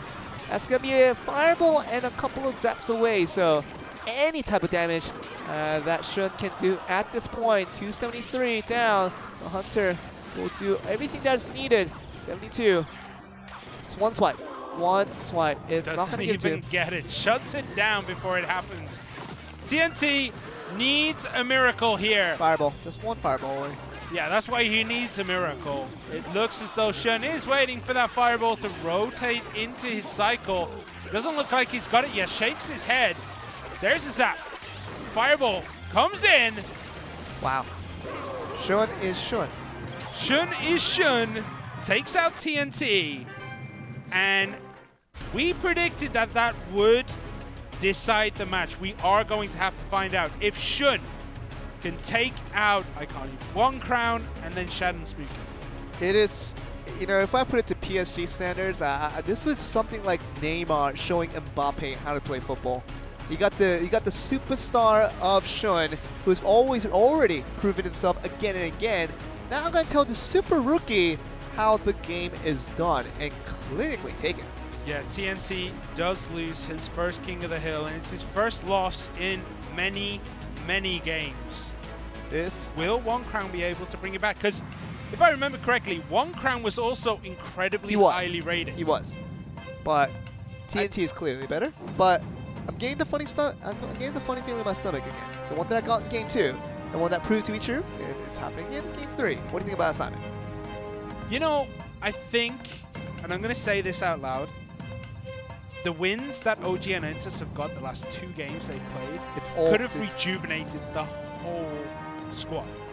No, I don't know if I agree with that one, because it wasn't the team effort that they got those 2 wins. But the team effort doesn't matter. Like, once you start getting those wins, the other players are like, oh, look, we're not bottom of the table with 0 wins. We're getting somewhere. Maybe I can help this. Maybe, like, that little bit of positivity that's injected by TNT basically single-handedly winning games could overflow to the rest of the team. But it is exactly that you just said with your own hands. And TNT is the one that they won the games with, and they know, the rest of the members of OGN, they know that it wasn't their efforts that got them the win. But what I'm saying is that could overflow. Maybe that positivity that's injected by TNT winning will reset the mindsets of OGN Entus. We see the Royal Ghost here, and once again we have Shun's Barbarian deck. This Barb deck, honestly, is insane. I want to copy it, but my Barb levels are way too low. I've never leveled them up. This is a very, very difficult deck to pull off, and you will find out, because playing the Barb Hut, you are calculating... Slightly different now. Barb Hut and 3 Musketeers. Saw the poison. That is so heavy. With the poison already used by One Crown, God. How is he going to defend that? Mega? Oh my God, the Royal... Okay. Maybe he should have opted for going for those Royal Hogs on the right side with that Mega Knight, but yeah, that bid so is much going to do damage. so much damage. And 1388 on the right side. This Royal Ghost will be just left alone in the meantime. He does, when the Royal Ghost connects, he gets a lot of damage done. That one little log. 86. There's only 500 difference between the 2 players right now. And a miner comes in, he's going to try and equalize that difference. Knowing there's no tornado, he could put that miner wherever he wants. He's going to get the 500 damage to equal up the match right now. Yeah, I love how Shun just looks at that miner, just doesn't even look towards that direction. Just waits for 7 elixirs to go with the Barb Hut onto the right side now, where he has more of the damage already being dealt. The Barb Hut buys him time to wait for the next 9 elixir when he can drop down those 3 Musketeers.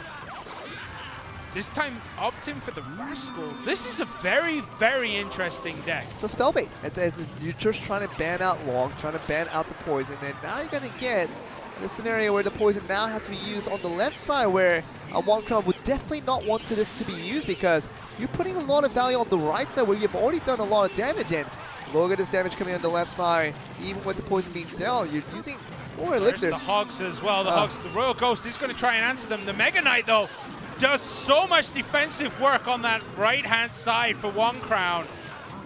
But look at the damage taken. On the left side. That's what it is, and we're going to see this being played out here, and Rascal Girl will die out. And if that miner isn't answered soon, he's going to take that tower down very, very low. 5-2-2 remain. 1-4-5-4. We only need 1 more tower. Could One Crown actually win this game? It is in a very possible situation right now. The Hogs come down. The Mega Knight comes down early. Doesn't slow down the Hogs on the left-hand side. Doesn't matter.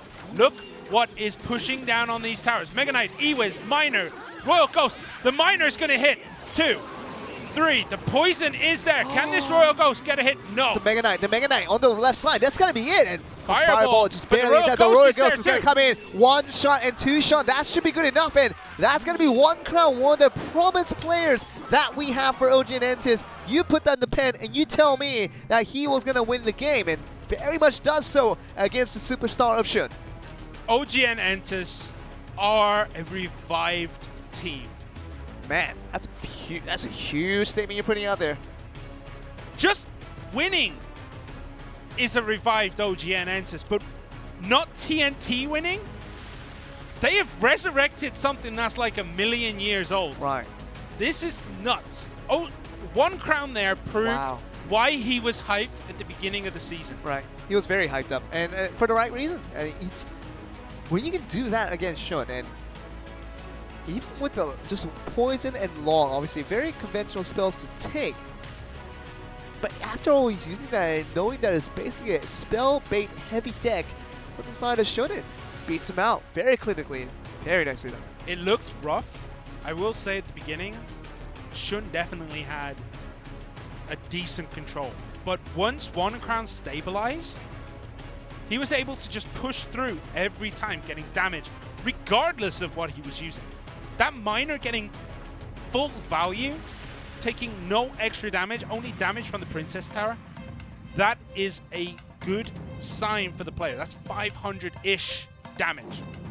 It really is. And we're going to look at this, where One Crown, now he's going to be the main character of OGN Entus. He has to be, because it's very close into giving OGN their 3rd win of the season.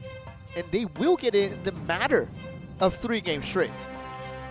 One Crown has, in King of the Hill, he has beaten Tengod, he has beaten Carolus, and has beaten JTV. And now has beaten Shun.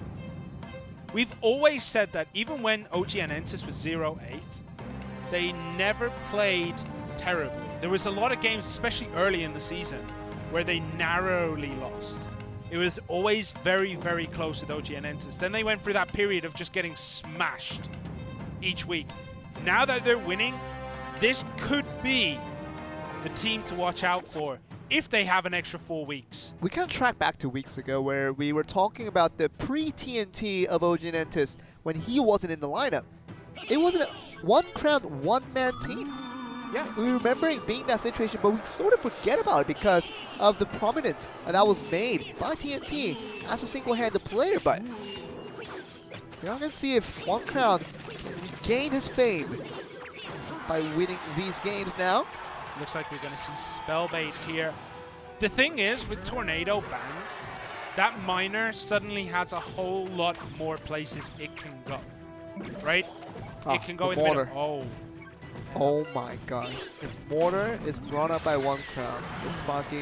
What you expected? I mean, with the Goblin Giant, the only thing that comes with it is going to be a Sparky. Yeah, I know, but I'm still... I'm nervous. This could be 2 losses in a row for Sparky. Disastrous! Prince takes it out very, very easily. The Mega Minion will take out the Prince. Mega Minion goes towards the tower and probably will get hit by something, so it does no damage. So back and forth right now. And the lock bait still going on with the minor, and now we're going to look at this 3 elixir, getting a lot of value here, and oh, great time long there just to make sure it's the entirety of those Spirit Goblins. 18-19 on the left side though for One Crown, who has taken a little bit more damage overall than Zeros. Yep, Zeros doing his best right now to push through and take the victory. The Mega Minion played at the back. We're going to see the Giant Goblin played in front. There is the Mortar turret. Will the Mortar be able to get any kind of... Will he be able to hold off this push? There is the Miner. The Miner's going to get 1, 2 hits, but the Goblins, the Spirit Goblins on the back of the Giant Goblin, helping out the Royal Giant there. So he's still limiting it to 3 hits overall. All these shots now, and we're going to be looking once again towards this Prince, who will get one-shotted by... On the turret. Oh. Tesla was so close. Oh, that Sparky gets that one charge out over towards the Goblin Gang, and that's going to be taking crucial damage if you are One Crown, just using the bats for last-ditch effort. But Zeros is so far ahead in terms of the advantage now, and it's going to be ahead in HP, it's going to be ahead in elixir count, and it might be Zeros taking another win here. What can Zeros' last card be? If it is Rocket, he wins. If it's Fireball, he's very, very close to it. Actually, if it's Fireball, he wins now. 110 remaining on that tower. Whatever that last card is, it's got to be enough to deal 110 damage, surely. There it is. Fireball. Fireball finishes off. Zeros takes GameWith to 2-1 again.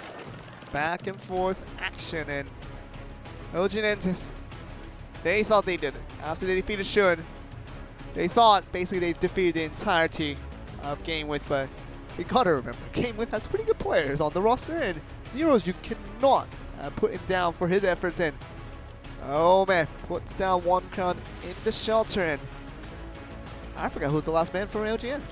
OGN, Shad and Smokey. Was it Shad and Smokey? Shad and Smokey, who is 1 and 2 in King of the Hill. He has beaten Trainer Ken and has lost to Benza Riddell of Chaos Theory and Jai of Brent Esports. So only playing against the Southeast Asian players, and that's going to be his history of his King of the Hills ventures. But, you know, if I had to compare how Q-Mills and Shad and Smokey, obviously the latter 3 members of OGN Entus, I would have to put Shad and Smokey at number 3. Overall, I think right behind 1 crown, with TNT at number 1. That's my power ranking for OGN right now, and Shad and Smokey. You don't see him that often. You'll mostly see him in 2v2 kind of under the shadows, but I think he's a pretty decent player. I mean, he has to be a decent player to be picked up by OGN Entus, right? Most of these players are players who have performed enough to get spotted by the teams. Well, you know what I meant by decent. I mean, decent when comparatively, when compared to Q-Mills and Hao, who has been performing very well. So kind of understands why they're not in the King of the Hills roster, and it's going to be these 3 players. Shad and Smokey, the last player up. I'm going to say, Yeah? Shad and Smokey beats Zeros. He then has to go against KK. And we know what KK is capable of. He is capable of straight up murder. You did that rhyme on nerds. purpose, right? KK capable. You did that on purpose. I'm good, man. I'm a Yeah. poet, and I didn't even realize it. You know, talent just comes unnoticed at times, even unnoticed by the self. All right, Shad and Spooky, red at the top for OGN Entus. Needs to win this game to keep OGN Entus' 3-win streak alive. Their hopes and dreams rest on his shoulders. But Zeros, a game with. At the bottom, in blue, hoping, praying to keep GameWith in the runnings of the Japanese region.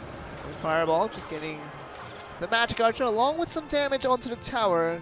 201 to be exact. And we're going to be going on with the Spirit Golem, just targeting them through so you can get some pretty good value onto that one. The Mega Minion will take all of that here. It's Sparky. Sparky has a 99.9% win ratio in Clash Royale League Asia. After all, it did win that last game, right? Yeah. All right, but the Rascals here dealing damage. 1790 remaining. It's not very often you see the Rascal boy get that much damage done, and that's Sparky connects with the tower. Oh my goodness, Shad and Smokey. Uh-oh. When do you see a Sparky hit a tower full face like that? The zap. It's going right on the correct timing to make sure you get the rest of the skeletons jumping out of the way. But 12:33 is going to be the count after 1 Sparky shot, obviously helping out just a little bit by the fireball in the earlier aspects. But now you're looking to be a little bit trouble. If you are Zeros, Using Sparky on the defense there to tank that Royal Ghost, that's rough, because this Sparky is pretty much his major offensive threat, right? We're going to see now, connects with a skeleton. That's not a good trade, and he's going to connect with another skeleton. That's not what you want from your Sparky. at the same time, he had no other options for it. He couldn't take free shots coming off of the Royal Ghost. We know how deadly that can be. Just leave it alone at bay. There's a good fireball taking out that Magic Archer. Magic Archer can get so much value if you can work out the right angle. No is fireball. The Hogs. Lumberjack is going to defend on the right-hand side. Mega Minion's trying to defend with the bats on the left-hand side, and actually, very good defense there. That was actually pretty decent all the way through, so we are looking at Zeros trying to go for a counterattack again. Already having taken a lot of damage on the left side. And what is he going to be able? Oh, there's the Giant. oh, Giant, good pullback. Sparky. This is a very good combination. And look how he pulled back the Royal Ghost too. That was very important. Now allows the Sparky to get a free shot onto it. And we are now looking at this. Mega Minion is trying to swipe down Sparky. She probably The just do Hogs on something the about- right-hand side from Zeros, getting work done. The Magic Archer doesn't find the angle there through the Lumberjack. Almost got it. But that Lumberjack is going to connect to the tower. 1, 2, 3 hits. 1, 4, 7, 5 remain. Sparky now coming down that right-hand side. But Skeletons and the Royal Ghost on the left-hand side for Zeros. Interrupted by the Giant. Okay, the penetrate does not go all the way through for the Magic Archer, so a little bit unfortunate there for Zeros, but still gonna have the Giant moving through, but the Rascal Girls getting so much value right there, and you can see Rascal Girls die out, but the Magic Archer is still very much alive. The Sparky is struggling to get through it. The Royal Ghost, oh, it just dies out. That Sparky got so many kills right there, but individual shots. What it'd be a fireball zap. Oh my goodness! Instant timing, perfect timing there. And there is one zap to take out the new Tombstone. Takes out the skeletons. The bats are going to try and take out that Mega Minion, but it's not going to happen in time to save the Sparky. Has to use the Lumberjack on the defense on the right-hand side. Mega Minion gets taken out by the tower. A Giant again. Another Mega Minion from Shad and Smokey. Will he be able to get any more connections onto the tower? That was actually very close. The Fireball is a little bit misdirected there, so kind of a waste of that Fireball. That might cost him here because using it out to just 4 skeletons might not be the value that Shad and Smokey was looking for, and he's going to find himself on the damage. And a double dash charge, and that's going to be game, and that's going to be an easy way to pull things off, and Shad and Smokey throwing away that Fireball onto 4 skeletons in the end. A crucial mistake for him, and that's going to cost OGN Entus the game. Yeah, Shad and Smokey burned that Fireball on pretty much nothing. Knowing the Royal Hogs must have been in hand. He must have known the Royal Hogs were in hand. He must have known the Fireball was there to hit it. He had to have known. He did. And he was trying to target out the thought process, obviously. You know, get the Tombstone so it lets the Giant just charge into the tower. It only had about a couple hundred HP left, so a couple of punches from the Giant would have gotten the job done. But it was the thought process that came first, but the action coming too late because the Tombstone just already got destroyed, and the 4 skeletons were just right there getting hit by the Fireball. Obviously, that's not what you want to use 4 elixirs for, and crucial 4 elixirs. We will see what Zeros have to say after that game, though. 今日はどんな気持ちで挑みました？今日は自分リザーバーでキングオブザヒルに入ったらってことだったので、 How did you feel about today's 相 game? 手の選手のそれぞれのデッキをすでに用意してあったので、うまくさせたかなっていう感じですね。いやこれまず1戦目 Went to the last game and we tried to play as we そこか practiced. ら0-3に渡ってきて、真ん中ですからKK 選手には渡さないよという気持ちあったと思うんですけど。そうですね。やっぱり最後の一人って一番辛くなっちゃうんで、なんとかここは Tried 準 to 備 not して get な it ん go と to か KK at the end. 自分が I tried to make sure I finished, get the win やっぱこう with 昨日の without 勝利というの going は to 今日響 KK. いてきました。やっぱ昨日初めて勝ってそれでちょっと吹っ切れたのもあって Got the first 本 win 番で yesterday. もすごい自分のプレーができてるんで昨日の1勝がすごいでかいのかなって思います。 Hopefully we そ can して continue ここ on で to 勝数を win 上げ more たこと games によって right さら after にね this. ゲームイズ背中を押される形になりまして、なんとかまだ1を狙える。そしてワイルドカードの枠もまだまだ狙える範囲です。はい。これからの意気込みをあちらのカメラにお願いしたいと思います。はい。ここからゲーム What イ are you ズ expecting 全 in 勝して terms of results もちろん for 世 a game 界大 with 会 in の the future? チケットを勝ち取りたいと思いますので。 Let's get one more game win. お願いしま That す。 should make us feel はい、あり greater. がとうございました。勝利を収め Continue ました。 on with ゲー the ムイズ support, and that's what they're wanting. I mean, just a continued support for this brilliant team with a brilliant mindset. And even with Shun going down, we thought that was game over with TNT pulling out the strats, but it didn't happen that way. And TNT went down right after, and One Crown tried to go up against it, and he got one knockout, but he ended up going away, and Sean Smith just couldn't finish it off. And after all that drama and after all that emotional curve that we saw from this last series, what a great one that was. And GameWith still looking like one of the best teams from Japan.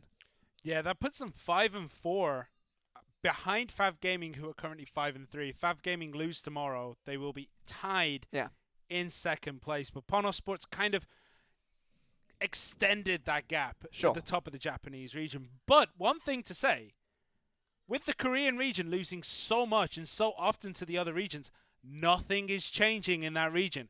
Kingzone is still first. Sandbox is still second. OP Gaming is still third. OGN Entus is still fourth. You have a point, but let me make another point. It does have a huge effect in their future. Oh, yeah. But they're going to get to the playoffs. Obviously, the teams that are getting to the playoffs will get to the playoffs. But will they have the confidence that they're going to be any of the teams that are not Korean that comes into the playoffs with them? I don't think so. Well, I mean, they have beaten the teams That's from what I'm other saying. countries.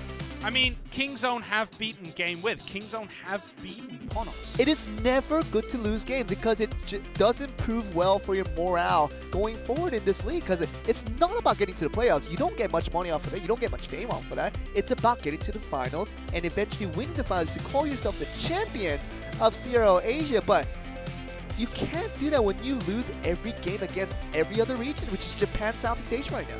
I mean, I'm happy. Like, I agree with Yeah. you completely. Thank you. I completely agree. But Yep. these teams should be looking domestically right now in terms of their leagues, if they're going to qualify or not. They need to be looking internally inside their leagues. And if they are, they're feeling all right. They're like, Kingzone is still top. Sure, 5 and 6. I Okay, guarantee you. Sandbox are 4 and 6. Nobody has a winning record in Korea, even the top team. But they don't need one if they're number 1. You know what? Let me tell you one thing. None of those 4 teams are feeling good right now. Oh yeah, I should hope. But they're still, if they look domestically, they can go, all right, nothing has changed. We're going to leave it to the last 2 weeks of CRL Asia to decide who is going to the wildcards. And they're just not going to turn it on all of a sudden and just be super powered and beat every other region. It doesn't work that way. So, we're going to the rest of Korea. Day 3, Sunday, OP Gaming, Sandbox. It's going to be the last hopes coming in for Korea. Going up against Pono Sports, 5 gaming, tough opponents, number 1 and number 2. Coming in from Japan, and you know, I know what you mean by that. And, obviously, but numerically, it doesn't change anything. Numerically. Yeah. But emotionally, and the fact that you don't have confidence that you can beat any team, that goes a long way, because you're not trying to make it to the playoffs. That's not the objective of this league. It's to win and become a champion. But getting to the playoffs is the first step in winning and becoming champion. I think it doesn't matter for the region in general. I think they will be able to bounce back mentally. You think so? Oh my goodness. I will say that the Korean region, no matter how many times they lose now, they're going to come back after those final 2 weeks where it's internal, where it's going to be Korea versus Korea, Japan versus Japan, and SEA versus SEA. The teams that win will get that last little morale boost before they go into the wildcards, before they go into the finals of CRL Asia. And I think one of those teams will make it to Worlds. I'm going to say, I think... You said a lot of things during the season. You said a lot of things during the season, and Sparky had a 100% win ratio until today. And once again, it's wrong. No, You said, that's a right you statement. said it's an undefeatable card, and it will never lose a game. It lost its first game today. Everything you've said throughout Season 2 eventually have gone to wrong. Well, obviously, time kills everything, you know? Korea needs to win games. I mean, They there's do. no buts about it. It doesn't matter if they keep on losing and numerically it stays the same. I don't care if one team does it or all 4 teams decide to just finally turn it up and do something about this. Korean teams need to win games because they look terrible.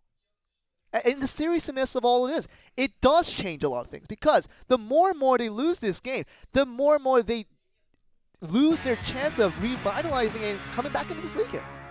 Yeah, but that is all we have time for. We'll talk about it more tomorrow. We're going to carry this on when we go to get changed. Well, thankfully, Simon and I will be back tomorrow, so we can continue on this conversation tomorrow. So hopefully you guys will join us too. We'll be back tomorrow for more Clash Royale League action. The last day of Korea versus Japan.